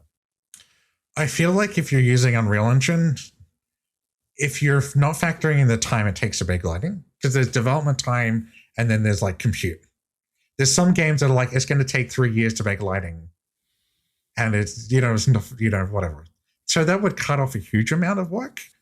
But if you're using a modern engine and a modern workflow, you're really not saving that much anyway. You're making it simpler to test and things like that and less complicated. But the problem is, if you want a lot of sales, you're going to need to support the old hardware, right? And that's going to be the main thing. If you're doing a brand new game, sure, why not? make everything ray tracing. It's probably the old easier if stuff, it's from the ground up new. Make it new. Okay. But if you're a game like me, I'm trying to get as much money as possible from as many people as possible on as many platforms as possible. We're buying a MacBook Neo to make sure the game works. Like I have one here in the background here, the blue one or whatever. It has 8 gigs of RAM. It runs horrible. It's not going to do any ray tracing. But someone's going to buy this thing and expect my game to work. And if I want money, I'm going to have to make sure it works. So it depends on your mindset, right? Yeah, I guess how much of it do you really think? Because an argument that I've been waiting to kind of make here is like, actually, I think these rumors out there that PlayStation's going to move more towards exclusives next gen isn't just because they know the PS6 is probably far more capable than your MacBook Neo right there, and that there's like no point in like porting. Like if a first party game is built from the ground up for the PS6, it is doing ray tracing that a 4080 can't do. And so what are we going to say? Minimum requirements 5090? That's ridiculous. You'd have to wait a few generations to finally start porting these things to PC. And that's probably a major reason they're doing this. In addition to just the other major reason of it, just might make more business sense to only worry about launching it on your console. But I also think that having it PlayStation exclusive could still include PS5 sometimes, because the PS5 still has an SSD over twice as fast as the Series X in practice. Compared to most PCs, it's like, what, 3 times faster than the average PC SSD. So I think limiting a exclusive to even just PS5 and PS6, Sony can tell the developers, no hard drives ever. Don't worry about that. In fact, don't worry about SATA SSDs. You'll be able to stream in assets this fast, and you'll be able to use ray tracing. To see, this is where people would come in and say, why? The PS5 is so much weaker. But something I pointed out is like 900p 60, I believe is about the 12th the pixels per second is 4K 120. Would you agree, actually, some games, like look at Metro Exodus Enhanced Edition, it requires ray tracing. Like, I think they could do Resident Evil 9 path tracing on PlayStation 6, and they just, or Resident Evil 10, we'll say. And then, there would be a PS5 version. It's just, look, it runs at 1080p 60. It's running at severely lower ray tracing levels. There'll be some games that are fully path traced that can't be on PS5. But would you agree, actually, half of the ray tracing only titles could work? It's just one is 1080p and one's 4K and at double the frame rate, which is 8 times the pixels. Yeah, I feel like you're going to want to still be on PS5, and you can always use less ray tracing. Instead of every single feature in the game being ray traced, you can turn off one of the ray trace features and still kind of get away with it. We remember the Unreal Engine 5 demo with Lumen was originally on a PS5 base console. So I feel like we're just going to drop off PS4, hopefully, and then we can kind of target PS5 base, PS5 Pro, PS6, PS6 handheld. You have a really good long list of units. And if PS6 is slow for whatever reason for adoption, it's going to be a safe bet. So it depends on how risky you want to be, right? The more risky you are, you're going to do a PS6 only title, right? You want to be less risky, less due to PS5. Maybe Horizon 3, like they're like, screw it, we're going to just go full path tracing as a 10. And there's so many PS5 units sold. If you look at how many units are sold, you have to be pretty stupid to kind of exclude PS5. If, like I said, maybe if you're being paid a lot of money and a certain flagship title and you wanted to do it for whatever reason, but I feel like most people are going to keep targeting PS5. We're going to drop PS4. The Xbox is going to be a question because you've got the Series S console, and it's. I think a decent amount of, right? And we'll see if I'm wrong in a couple of years from now. Hello, future comments that dunk on me, by the way, if I am. But I think that we're going to see like half of AAA, maybe not half, but like a third or something of AAA games in 2028. Just not be on Series S, but actually still be on PS5. I think that's probably going to happen. Yeah, I would say that's fair. Especially if Xbox drops support and focuses on Helix only, you're probably going to see more people kind of like, it's about 40 million consoles versus hundreds, Maybe if you add Switch 2 and it's harder to program for. It's not just that it sold like a third as many consoles. It's also harder to make it work, And then there's the Switch 2 where you're like, Switch 2 is even easier actually as well from a RAM perspective. Well, the question I would have is, did Xbox learn from their mistake and they're not going to do a cut down Helix console? Like, are they going to like... I don't think they are. I haven't seen no evidence of it. I guess I can never promise you, right? I don't think there will be. that may be if they don't do it, that may be a win and a lesson learned. But if they are going to try it again with maybe some CPUs that all the cores didn't work or something to try to save money, I'm like, oh man, hopefully they'll learn from that one. But it sounds like you agree, right? Like it sounds like these things are in conflict. Like I'm telling you, the PS6 is so powerful that they might not think it's worth putting it on PC. But then that means it can't go on PS5, and it's not in conflict. Guys, the PS5 is stronger than most gaming PCs. It has an SSD 4 times faster. I mean, yeah, consider the RAM shortage and GPU shortage is going to have slowed the GPU upgrade adoption potentially by years. So you'll laugh at this, by the way. I'm sorry to cut you off. There was a comment that said, you forget that the 6090 will be out when the PS6 launches. And I'm like, this, first of all, might not be. There's rumors it's delayed. But second of all, no one will own it. I mean, like, I'm not saying the PS6 is stronger than all PCs, just yours. Like, you know what I mean? If we're talking about the mass market, $1,000 console is like too expensive. So like, what are you going to do for GPU adoption, right? And if people have cards that die, they have to buy a worse card because you can't buy a better card. Right? So, I hope that GPU adoption hasn't slowed down, but like when developing my game, I'm factoring in, do I need to use less RAM and do I need to make things run better for PCs that are going to be stalled for a couple of years as we wait for the RAM to get back? Right? Oh, I should have asked you ahead of time. Like, what percentage, what would you say is the average? No, not average, the median GPU for your game? Is it like 3060 or is it actually like 1060? Like the median, not the average. We're not going to try to average all performance. I would probably say a 3060 or something like that. Or, I mean, but I've had edge cases where I've had to buy a 4 gig RX 580 or something. You know what I mean? Like, or I've had someone with a GTX 780 being like, why does the game work? And I'm like, oh man, like really? Well, see, and that's so important because RTX 3060, that's weaker than a PS5. I mean, it ray traces a little better, but it rasters worse.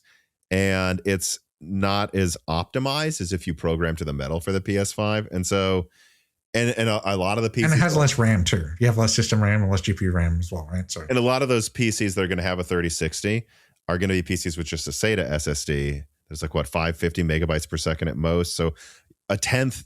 Oh, wow. That is it's a tenth the speed of the SSD in the PS5. So there's not to mention why you'd still probably be able to get it to work on the PS5, but not a 3060 PC. Not to mention people's NVMe SSDs are like random off brands that throttle that are like on the wrong PCIe lane. Maybe they didn't put a heat sink on it, so it actually. There's no heat sink on it. It throttles under sustained writes. This is a PS5 telling there's a speed test on the external M.2, and there's a heat sink they actually put on. So it's just a different playing game on storage speeds. Sarah writes in and says the big innovation in graphics with the PS4 generation was physically based rendering.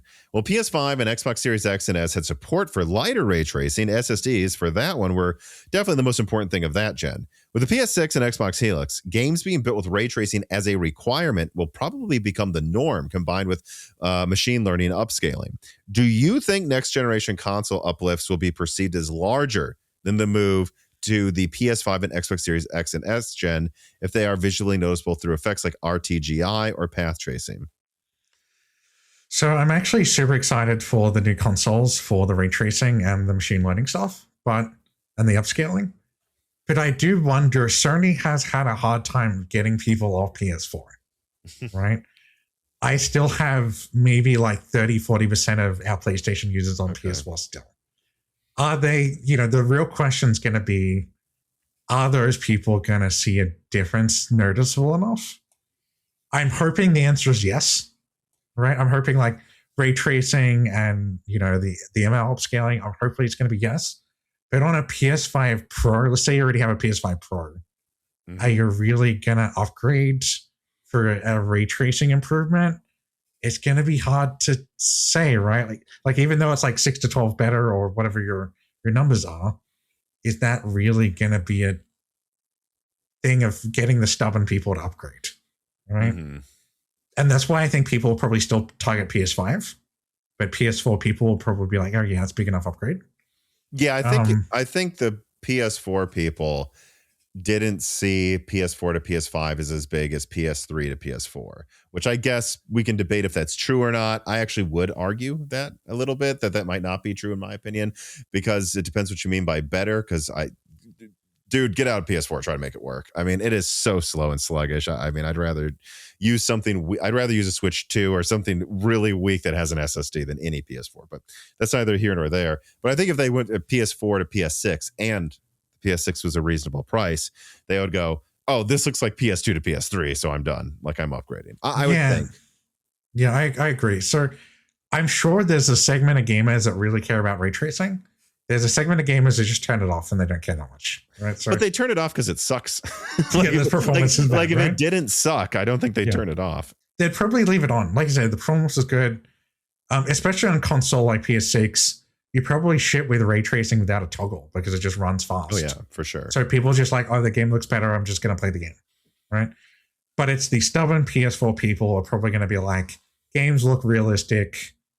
I'm probably going to upgrade to PS6, but I'm not going to think it's going to be huge, like the same jump, But it comes down to a personal preference. I mean, there's people playing cartoonish Fortnite games in a cartoon style. Like, do they really care about the realistic rendering of stuff or not? Right? Like this, but I imagine, like I said, I think it's going to be a good enough difference to worth upgrading. But there's still going to be a segment of stubborn people that are like, I'm unsure, right? Yeah, I mean, we're starting to finally see this though, right? Like RE9 is not on PS4, and which is weird. And surprise, it looks ridiculously good on all platforms it's on because it doesn't need to support hard drive platforms. And the PS5 Pro version, I guess there is a no ray tracing mode, but I play in the ray tracing mode because it looks very, very, very, very good comparatively. And really also, by the way, the non-ray tracing mode kind of caps out at 100 to 90 frames. So it's like you're not really getting double the frames to get rid of all of these graphics. But yeah, so I think that shows you right there, like I think we're finally starting to see the games where it doesn't suck. So you do turn it on, right? And the problem was it sucked before.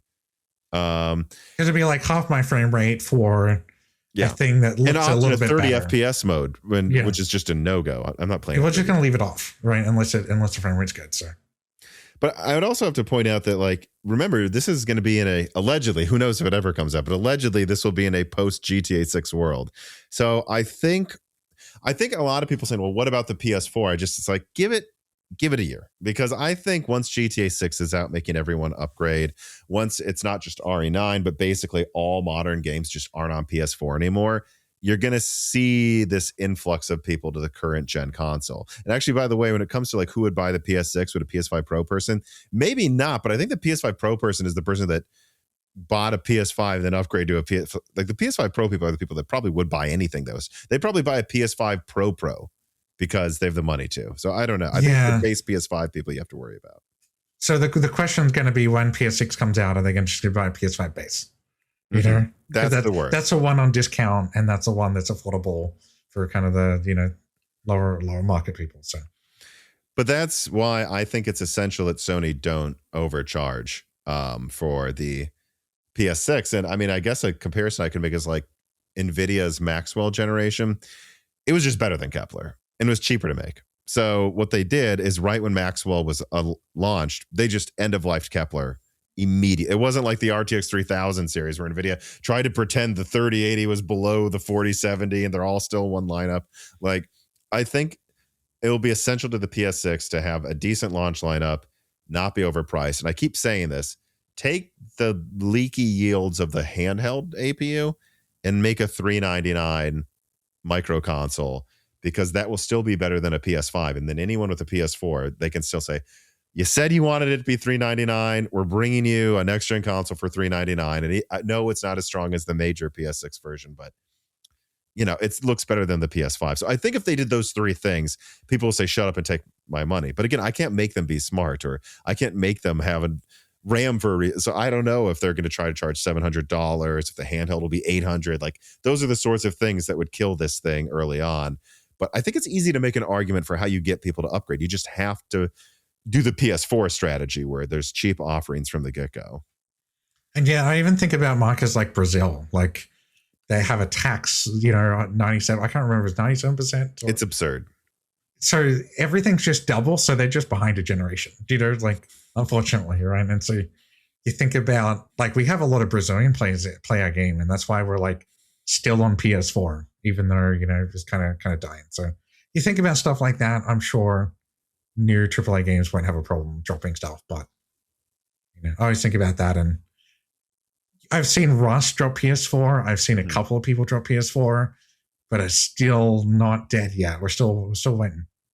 Yeah, let's give it a year. Let's see what happens when GTA 6 is out. Because that'll occur to me that I should ask you. Because, I mean, you have those statistics. Like, you can just tell me. Like, and I'm sure, like, and I mean this in a good way. You want everyone to play your game, but nothing would make you happier than if you saw that 40% go to PS5 or Steam or PC. I shouldn't say Steam. I should say PC. Because then that's one less thing you have to support.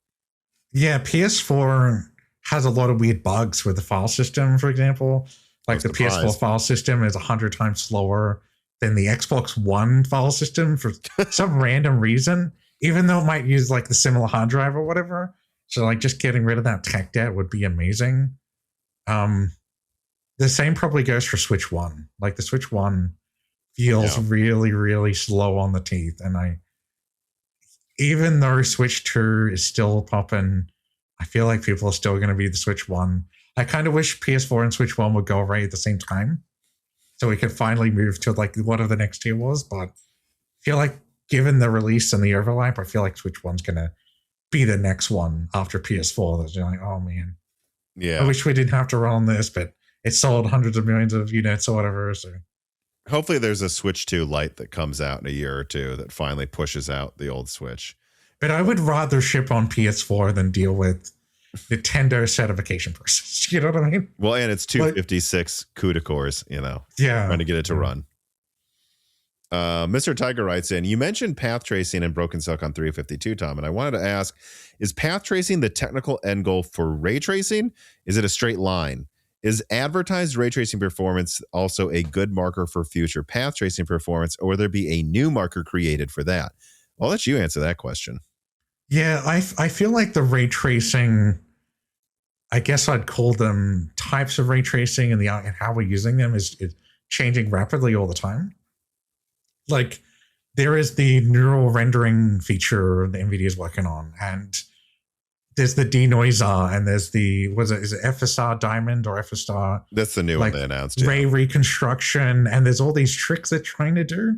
So I feel like there's no clear point where you're like, okay, we're just doing this now.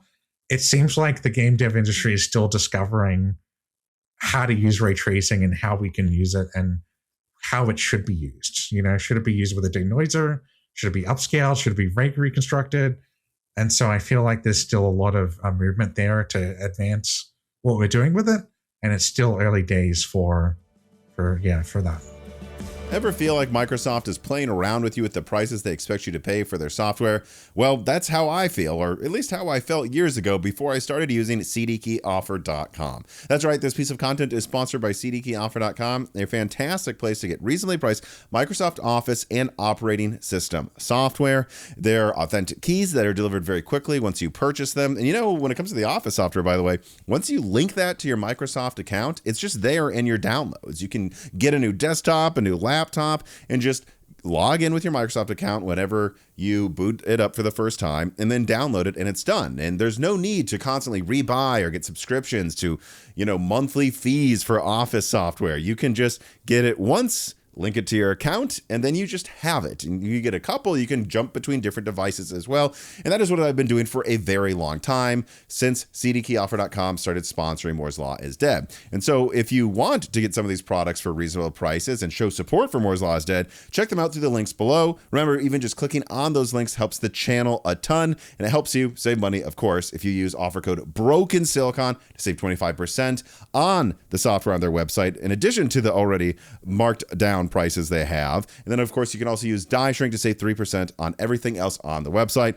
Once again, support Moore's Law is Dead by checking out CDkeyoffer.com today.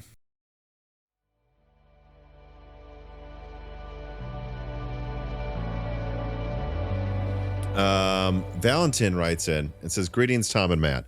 Tom has described in depth The upcoming Zen 6 and Zen 7 architectures will increase core counts of consumer Ryzen class CPUs. At the same time, AMD is preparing an 8-core option for Zen 7 still.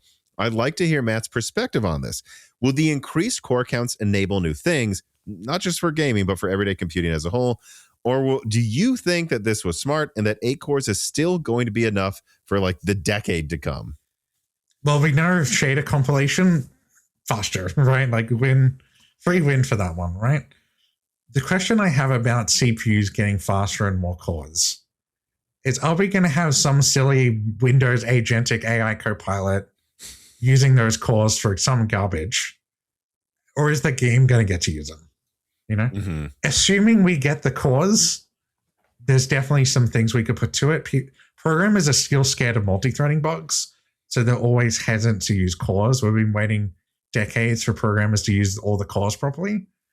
So I feel like it's a huge win. I'm looking forward to it, but I just worry that the background usage and rendering and the Copilot stuff, maybe this will be better with Xbox mode, but I'm worried that we're going to actually not going to be able to use those cores, even though we could because of that background crap, you know?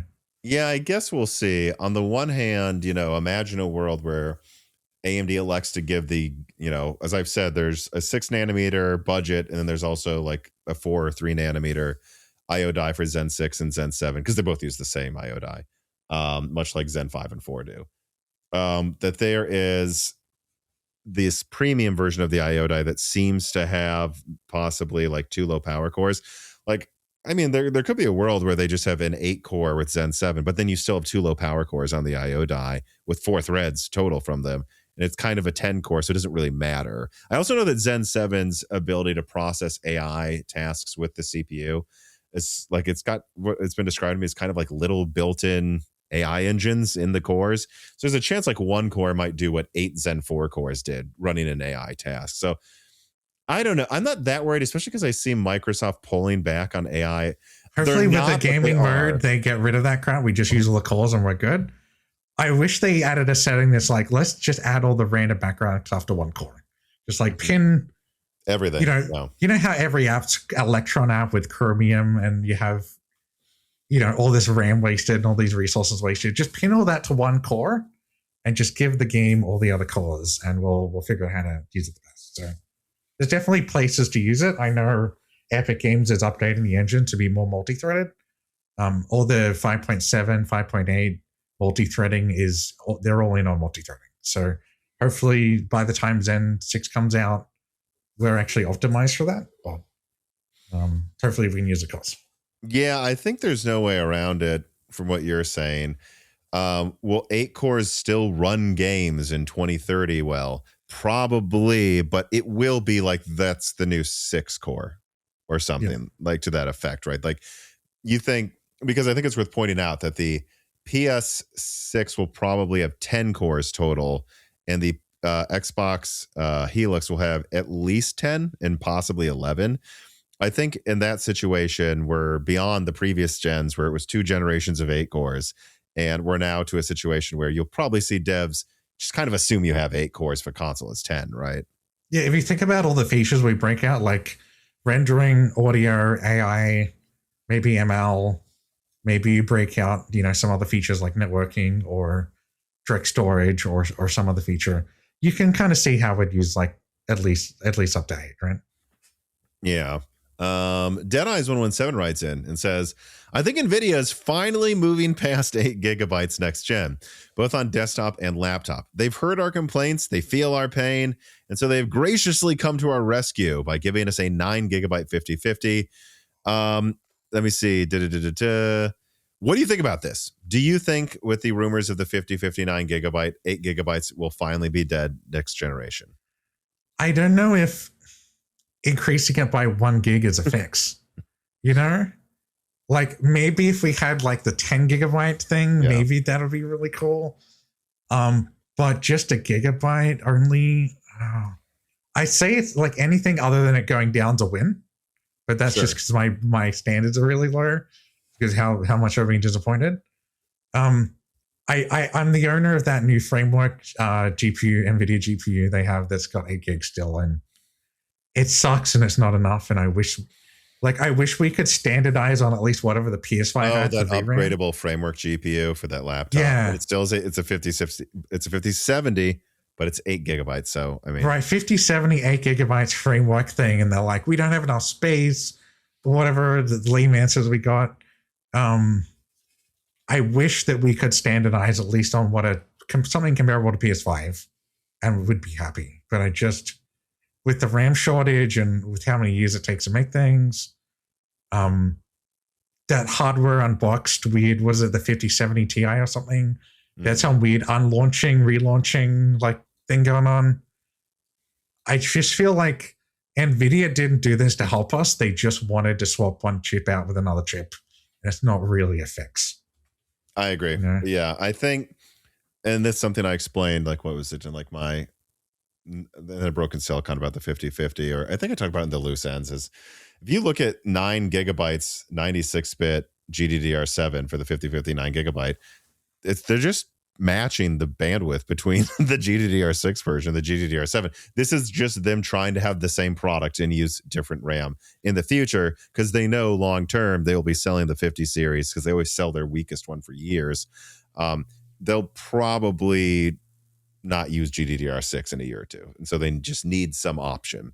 I agree. I think it's more about that than like, oh, we did the math and 1 more gigabyte's just enough. Yeah, with the way textures work, like, you know, you could easily use a gigabyte, you know, barely changing anything. So I just don't think it's enough. And I don't think they really care about, I think like AI is getting the RAM and they don't really care about, you know, fixing the RAM shortage, right? And even on laptops, we're probably not going to get 9 gig, you know? So what's the point, right? Yeah. I have to ask though, like, let's say, I mean, let's do I think the PS6 could have 40 gigabytes, but let's say they go with 30. Let's say they go with 30 gigabytes. And then I think from what I saw, Xbox Helix would probably go with 36 gigabytes, which I think would be just enough to be fine. What does that do to 8 gigabyte graphics cards? This is something I basically ask every dev every time they're on, because this is such a... Yeah, so I have people with a Windows PC that has 16 gigs of RAM. And they have, you know, let's say they have 8 gigs of VRAM. And so 8 plus 16. Yes. Let's say they have 8 plus 16, right? There's so much Windows background crap going on. We barely use 4 or 5 gigs of system RAM before they're like crashing, running out of RAM. So having, like, say 30 gigabytes is huge. Especially, like I said, there's ML hardware in there, so you're probably going to want some of that to run the AI model if you use it. Mm-hmm. But having that is going to be a real thing of how is it going to work on PC? And I just don't have it, like, with the RAM shortage, more people are going to be running 16. Apple just released an 8 gig laptop, right? So I think we're going to have a real question of, like, what do we add to the game that can also run on PC in that RAM amount? And people are going to still want to run on the PS5. So I feel like there's a compromise going to have to be made, that we're going to have to use less RAM to support PC. Maybe we could use the extra RAM for some ray tracing ability that the PS Helix and the PS6 has that isn't on PS5. And that's like a super win of, like, we just turn the ray tracing off on PC because the PC ray tracing hardware sucks anyway, and that'll be the compromise. But yeah, it's going to be hard, because even if we make all the textures 4K, I don't even know if we're going to use all that RAM. You know, it has to be for the AI model. And they're also talking about neural texture compression. Do we really need that if we have 48 gigabytes or 30 gigabytes or something like that? Mm-hmm. Or are they going to cut it down and then add the neural texture compression to make up for it being less? That would be my curious point. Because if you factor, like, let's say 30 gigabytes and neural texture compression, we have way too much RAM, you know, compared to a PC, right? Well, that leads me to a question I also want to directly ask. Like, I believe what Sony will go with is 24 gigabytes for the handheld, 30 gigabytes for the console, or 36 for the handheld, 40 for the console. And then I guess we can also throw in Helix here, which I believe is going to come with, you know, I guess it could come with 24 gigabytes, but I don't think there's any way they go with that little. I think it'll be 36 or 48 gigabytes. Like, how important would it be to you for one to have 40 instead of 30 or 48 instead of 36? If I'm not using, like, it depends on how much the ML model uses, right? We don't know, right? But if we're not using the ML model, I'd say for me, it's not a huge deal. Even Right. 24 gigabytes for the handheld, you're not worried at all. Yeah, well, the only thing to factor in is like we're probably going to want to use at least 8 gig of system RAM. We're probably going to want to use 8 gigs of VRAM. Obviously, it's unified. So we're going to need at least 16 minimum to run smoothly. And then the extra RAM, we can pop on some more rendering features, right? Well, because that's kind of the question, right? Like right now, you're already using 16 gigabytes on Series X and PS5. Yeah. Okay, so to just do new stuff, to have better graphics the old way, what do you need? 20?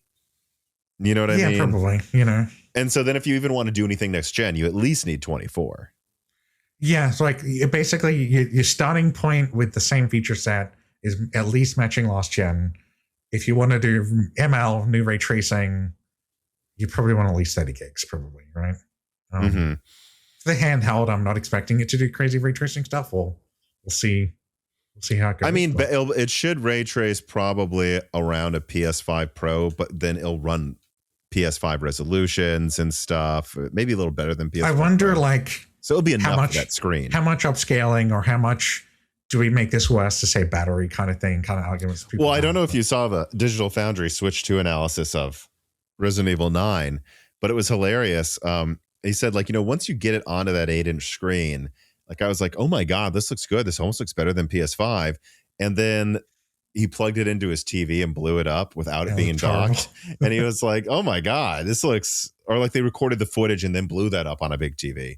And he's like, the internal resolution, I don't remember what it was, but it was like rendering at like 240, 360p or 480p. He's like, but if you're on an 8-inch screen, it looks as crisp as almost the PS5 Pro. It's, and so you have to wonder if what Sony's going to just do is, because I've thought about this, like the clock speed difference from what I saw. And this is, this document that I'm referring to is now a year or two old.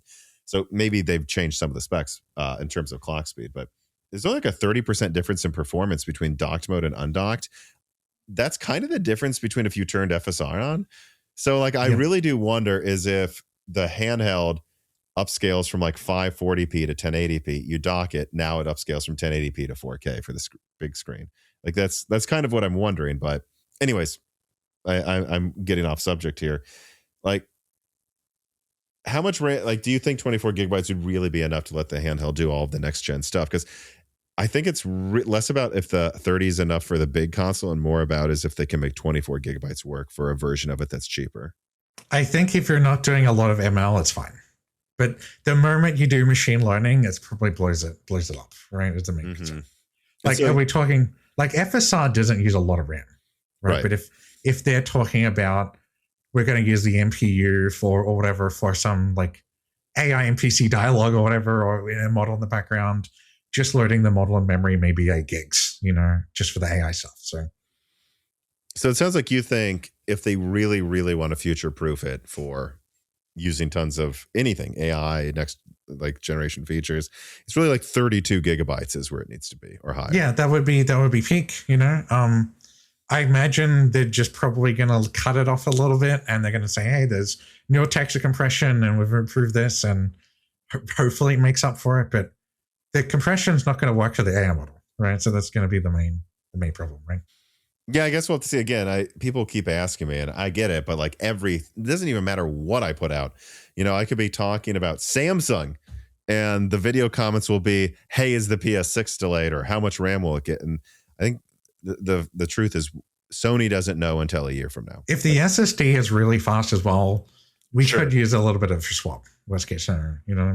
Who knows? Like, because I'm kind of expecting because this is something I haven't seen in any documents, but I'm kind of expecting the SSD is just going to be like 50% faster and they like scale up the IO controllers to match it. I hope we get an upgradable NVMe slot. No, that'd be awesome. But who knows? You're right. Maybe they do it again. Maybe they go to like 4 times the SSD speed. And are they going to exclude SD card, hopefully? Yeah, I don't know. That's something I saw, right? And I have a schematic of the PS6 handheld, and there is I/O in there in this custom APU, which they don't need to include unless they want to for an SD card slot. So I don't know what that means. Do they just use it for like photos or like random media and not games? Well, do they use the new SD card format Switch is using? Because that's all the questions of like, what's a minimum speed going to be? Well, so, all right, here's something funny I thought of. What if it's just for the game cartridge and the game cartridge also works in PS6? That'd be interesting. But are we going to have a huge speed difference between the internal SSD and game cartridge? But what if they treat it like a Blu-ray? Like you have to install it. Yeah. They have an SD card slot on the PS6, so technically you can buy the Blu-ray version or the SD card version, but the SD card just installs the game. Maybe that could be what it's for, or I mean, the obvious answer: the SD card's there to store PS4 games and nothing else. So my question would be how much storage are they going to ship this thing with? You know what I mean? And the NVMe side, right? Like 512 gigs, 256, a terabyte. I think call me crazy. I think for the home console, it has to be at least a terabyte. And if I'm hoping they do like 2 terabyte minimum, like PS5 Pro, but it depends what cost they think they can get to as well. Because I would lean towards it's 2 terabytes, but then you go, well, is it 2 terabytes for the handheld? Because the handheld actually needs it more. I don't know. Yeah, because the problem is people didn't really like Switch key cards or whatever, or game key cards that don't have the game. And so if they let's say they shipped a 512 gig handheld. I think that'd be suicide. I can't do that. You can't do installable cartridges with 512 gig. Like, you know what I mean? So it probably need to be at least a terabyte. But even it'll be 2027. It needs to be a terabyte. Come on. Hopefully it's a terabyte, and then that might be okay, but without an SD card. You know what? I think that answers it, right? Like, they have this ability right now for you to have a USB 3.1. And you can store the game but not run it, basically. Yeah, you can install the game, and it takes like a minute, but it moves the game between drives. That works. That's got to be it. The SSD card's there for PS4 games, which people will still play, as you're saying. And number one, and number two, it's like, Hitman and all of its files are like 100 gigabytes now. Move it over here when you're not playing it. Are we expecting? So if we're expecting, say, PS5 games to work or whatever, or PS4 games to work, a low power mode or whatever, these are hundreds of gigabytes a game. Like if it's 100 gigs a game. Well, how many gigabytes is your game? Luckily, I'm only 10 gig. So that's always my counterpoint. Is I've seen people in the Moore's Law Discord say, "Well, games take up 100 gigabytes." I'm like, no, they don't. No, like half of the games are below 40. Honestly, I have like 30 games on my PS5 Pro. Half of them are. It's just look, Battlefield 6 is like 70 or 80, sure, but then I'll also have Path of Titans, and the average is 45 gigabytes between the two games. So, but I also that Sony patented a runtime streaming thing. So I wonder if they're going to have the game download stuff while you're playing, kind of runtime kind of thing. So like the game could be like our game could be 3 gigabytes, but half of it's downloaded while you're playing, right, in the background or whatever. Mm-hmm. So they could do something like that, but yeah, it's interesting. Yeah, but no, those are good questions. But that has to be what it is. It's just kind of what they use the USB drives for now.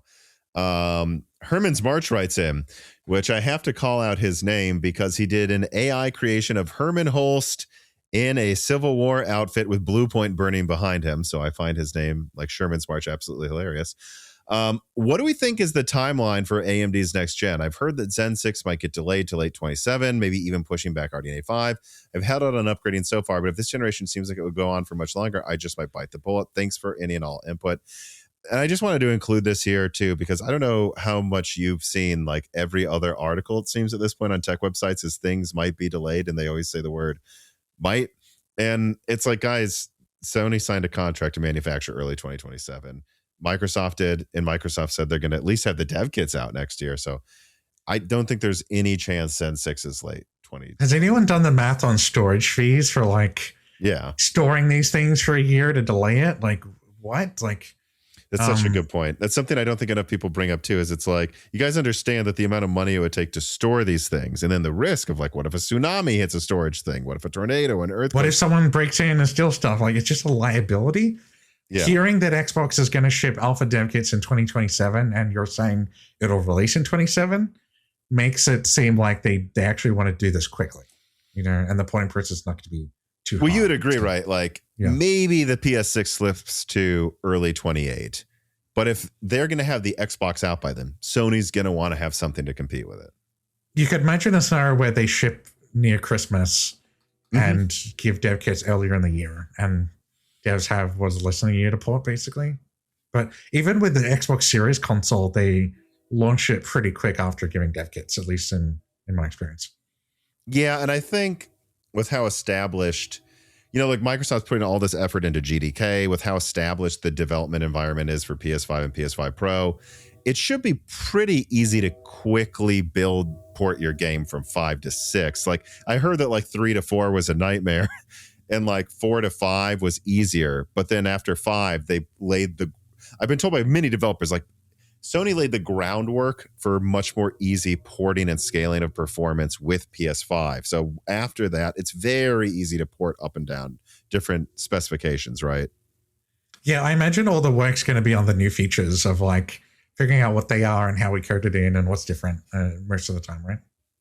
All right, so I think I have one more question here. I saved a big one for the end. Carbon Cry writes in, are you using or trying out AI tools for development? Are you planning to use them in the future or even integrate them into your game? How do you think AI models can be used in games outside of NPC dialogues? And given the hysteria about AI, would you even say you use AI or plan to? Would you even admit it, even if you did? Given how Larian and Sandfall were crucified for what I see as very reasonable approach to using AI, especially since for Sandfall, a small studio using AI quite likely enabled their ability to do higher quality or end product, like Clair Obscur, by doing some of the grunt work they could never afford to hire anyways. Well, so break that down because that's a really complicated question. So saying you're using AI may as well be company death, basically, right? Because gamers don't understand what an AI is. They don't understand the difference between LLM and generative AI versus what we'd call AI 10 years ago, which was a bunch of his statements, right? So game developers should probably avoid saying they use it is the first thing. Just being honest, they probably shouldn't say it. They probably shouldn't say, go into Broken Silicon profiles. Probably shouldn't say, hey, we're using AI. The second thing is the AI sucks half the time and is great half the time, right? So like there's some things that suck about it. Would you really want to admit to using AI, the thing stealing everyone's RAM that everyone hates you for? Like probably not, right? A really interesting use case that I thought about for it, obviously we're not really using it in any meaningful capacity, but a really interesting use case was like people saying, hey, the game's really toxic. Could I like run a local AI model to find people giving out death threats to other players and like flag them to our support team to ban people? Because that's like a really creative use of it that I think that's like, it's not generating art or concept art or something players see. It's just helping you. But it's helping the customer support team flag people that may need to be banned or something like that. And I thought like a local AI model that you could run, on your own hardware to go through some chat messages to like, hey, maybe ban this guy, like flag this guy's account for someone to review. It seems like that's a win to me. That could be a win. Someone could probably do that without AI there with some manual coding, but that seems like a creative way of doing it without directly touching the game. Obviously, there's AI used in upscaling and stuff like that, but it's hard to use an AI feature like the NPC dialogue we talk about a lot without actually assuming it runs on every GPU and the model's large enough. And if someone implemented something like that, it'd still probably go out to the cloud anyway and make a call, so that's probably my main concern.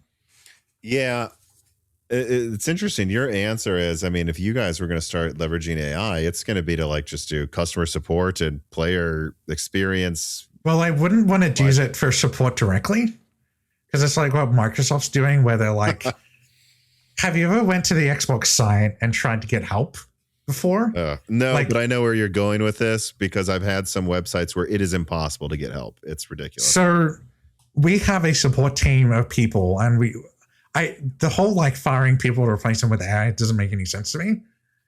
We have a team of support people that go in and help people every day and they're real people. I could see a model where it potentially enables them to do more, but not like replace them. You know what I mean? Like, you think there still needs to be a person in charge of the beehive? I could see a thing where you can take a Windows crash dump and chuck it in the AI and be like, what's wrong with this person's PC? And you can cut down on time on helping people, right? But the whole replacing support with some bot, I don't know if it's going to work out. Maybe for some industries, but it just, our players are going to hate and reject it. People are going to feel unhelped. Like we go help someone and they say, thanks for the help. I'm going to spend $100 on dinosaur skins. thanks for helping me. And I'm like, when? Like, why would we use AI? Right? They'll hate it. They won't get help. I know a lot of support doesn't earn money. So a lot of companies have metrics that are like, because support uses money, the more support tickets we get, the worse the support team funnel loses you around money. and never get a support ticket. Yeah. So they go on their website and they make it hard to actually ask for help, right? They're like, if you try to get help from Microsoft, they like bury it and it's on 3 clicks over on some tab between certain hours. Yeah, it's kind of like, a lot of people die in car accidents, so we've solved the problem. We're not going to call them cars. Right? And it reminds me of how Blizzard fired their customer support team when Microsoft bought them for World of Warcraft and their social media team. And the tweets are horrible now. They don't even understand the game or how the game works. It's just outsourced to some company or some AI thing. And I think the players notice and the players care. And no one wants that. And maybe if you're like, because we're an indie company and self-funded, we're not trying to optimize support to cost less. We're trying to optimize for players that are helped, that like the game, that spend with us. And that's why I don't see it. I don't see it really taking off. All right. On the support side. So I kind of lied, but I want to end the episode with one more question or Sure. sister questions. What are you most excited about with the next gen consoles and maybe graphics cards and CPUs?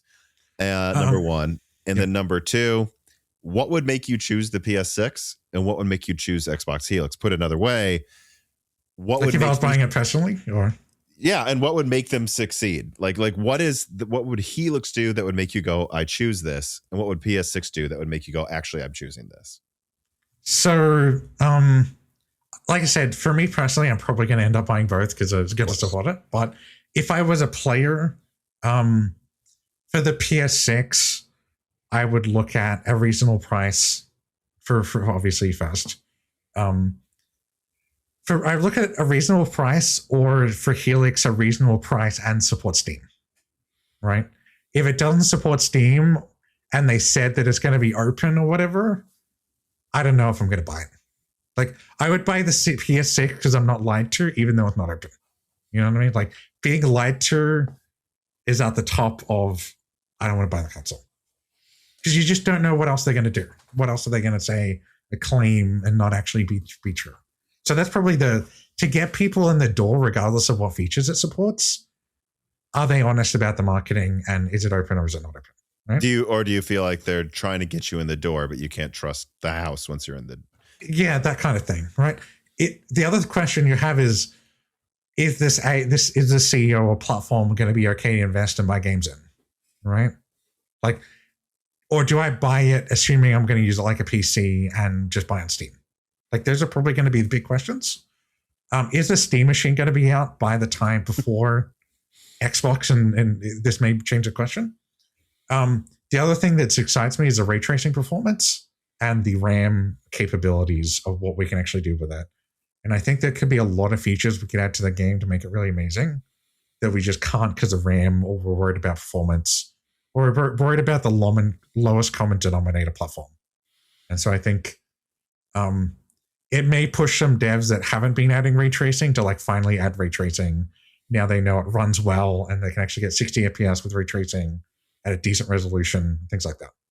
Yeah, and it's funny. I think half of the reason I stand by my prediction that next gen will look like, or at least feel like, a bigger uplift than the last one is just the fact that it's going to coincide with the death of PS4 and maybe eventually Switch 1, at least halfway through the gen. And that itself will make the games run and look significantly better. Yeah, we have people asking like, hey, can you add tornadoes and can you add environment effects? And can you have just like half the map catch on fire or flood? And we're like, oh man, I don't want to do that on PS4, really? Oh, we have to do this thing or that thing. So it's going to radically change that question. But just to summarize, then, and it's funny because I swear this is what I said about the PS5 years ago. Like, what would make the PS6 succeed is just do what you've done best in the past. Well, again, price it right, have the games, and make me feel like I can still trust you.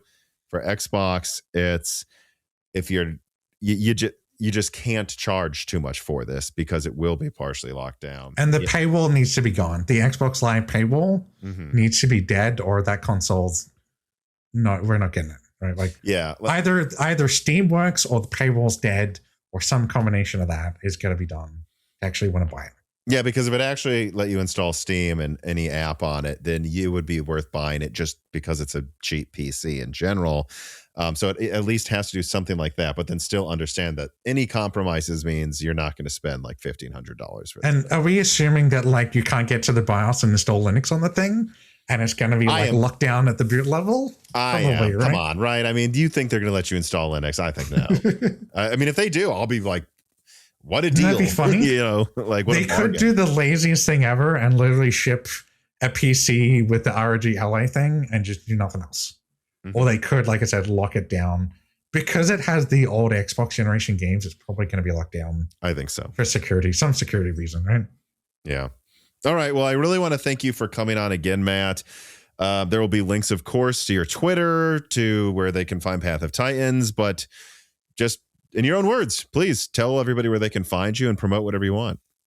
Cool. So yeah, check out Path of Titans or Alderon games, and yeah, hopefully we'll get access to the PS6 and Xbox Helix, and yeah, looking forward to what's next. Oh yes, I am sure once you're working on these things, we will have you on multiple times to talk about how the generation is going, and probably before that too. Like I said, I know I talk negatively about platforms or whatever. I wish they were all successful. Like, we do business with all these companies, and we really want all of them to succeed. You know, we don't care about one winning over the other. Like, for making a dinosaur game, I just want people to play dinosaurs everywhere in the best way possible. And so it doesn't matter if you buy it on Steam Machine or Helix or PS6, as long as you're getting treated properly and you can buy the game and you're getting a good experience. Like, that's all that matters, you know? Yeah, and I want to say that as well, because despite, you know, what someone might suggest about me on Reddit or something, there's nothing I want more than Xbox Helix to do well. I may just put a 32-minute video about Xbox Helix. Do you guys think I would do that if I wasn't passionate about it? I mean, yeah, I have an ROG Ally right here, you know, so I was just like, I believe in the vision. I hope it succeeds. I have some questions that I want to see answered. But I wish them the best, you know? Yeah. And I'm glad that the previous developer that made the Series X and Series S is working on the next one. So at least we get some continuity between the consoles. But yeah, I hope it does well. Yeah, the world will be the best place if there's like a $550 PS6, a $500 handheld, a $1,000 Xbox Helix that lets you install Steam and a Steam machine for $450. Like, the best of all of them would. I mean, my God, the competition next gen would be so much better than now. I'd be so happy with that. But and please, someone talk to Nintendo and change the certification process. Okay, get us a Switch dev kit. Let us port the game. We just want to make a game. We don't want. There's a good chance someone works at Nintendo who wants. Like someone at Nintendo watching this, please. All we just want to make a game. We want it. You know, we've sold millions of units on Switch. Okay, we have a player base that just wants to play on the Switch too. And just like, please fix the process, fix the patching process. I feel like with Sony doing competition in the handheld space, yeah, hopefully you're going to actually need to fix the process. Like, please fix it. We want to port games to your platform. You know, stop showing people. Maybe it might be nice, but yeah, we'll see. All right. And then, of course, everybody, please subscribe to Moore's Law is Dead. Check right now if you're watching on YouTube that you're subscribed.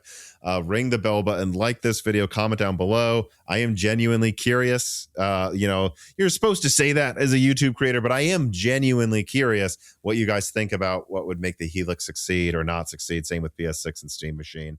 And then also join us on Patreon. At the lowest tier, you can ask guests like Matt questions. We just had a new Die Shrink come out with a different guest analyzing all of the new Xbox announcements.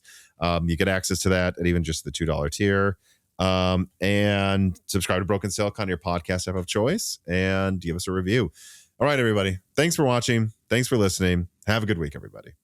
This podcast was brought to you by the YouTube channel and website Moore's Law is Dead. Moore's Law is Dead and Broken Silicon are trademarks of their creator, Tom. That guy is me, and I am indeed the creator, editor, writer, and showrunner of Moore's Law is Dead podcasts, videos, articles, and other media. However, it's not just me. Moore's Law is Dead is a team with Broken Silicon co-hosted by my brother Dan, audio editing by Gerard Cortez, renders being done by the industrial designer Jean-Philippe Clermont, and special assistance is also provided by Carbon Cry and Carrie No Sugata as well. Find all of our information at www.mooreslawsdead.com on the About/support page in the event you do want to hire me for consulting work, hire Gerard for audio work, hire Jean-Philippe for industrial design work, or you're interested in working with Carbon Cry or Carrie No Sugata as well. You can also find our long-term sponsors on that page if you want to show them some love for putting food on our tables. Or you can also mail us some love. You can send letters or hardware donations to the following address: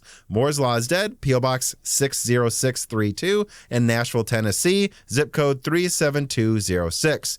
Although, to be honest, the best way to show Moore's Law is Dead some love is to support us on Patreon. Patrons are what makes Moore's Law is Dead content truly possible. Every month, and really every day, depending on who you're talking about, me, Gerard, Dan, and Jean-Philippe are working tirelessly to provide a steady stream of content that we could not keep doing unless we knew the work was possible without being reliant on sponsors dictating every little thing we put out. Don't get us wrong. We love our sponsors, but we love directly working for you, our fans, much more. If you have any extra money, even a couple free dollars a month, consider supporting us directly on Patreon. Those couple of monthly dollars will get you access to the exclusive podcast Die Shrink, voting on subjects of future podcast episodes, the ability to ask guest questions, and of course, access to the Moore's Law is Dead Discord full of like-minded people who I am sure would love to meet you.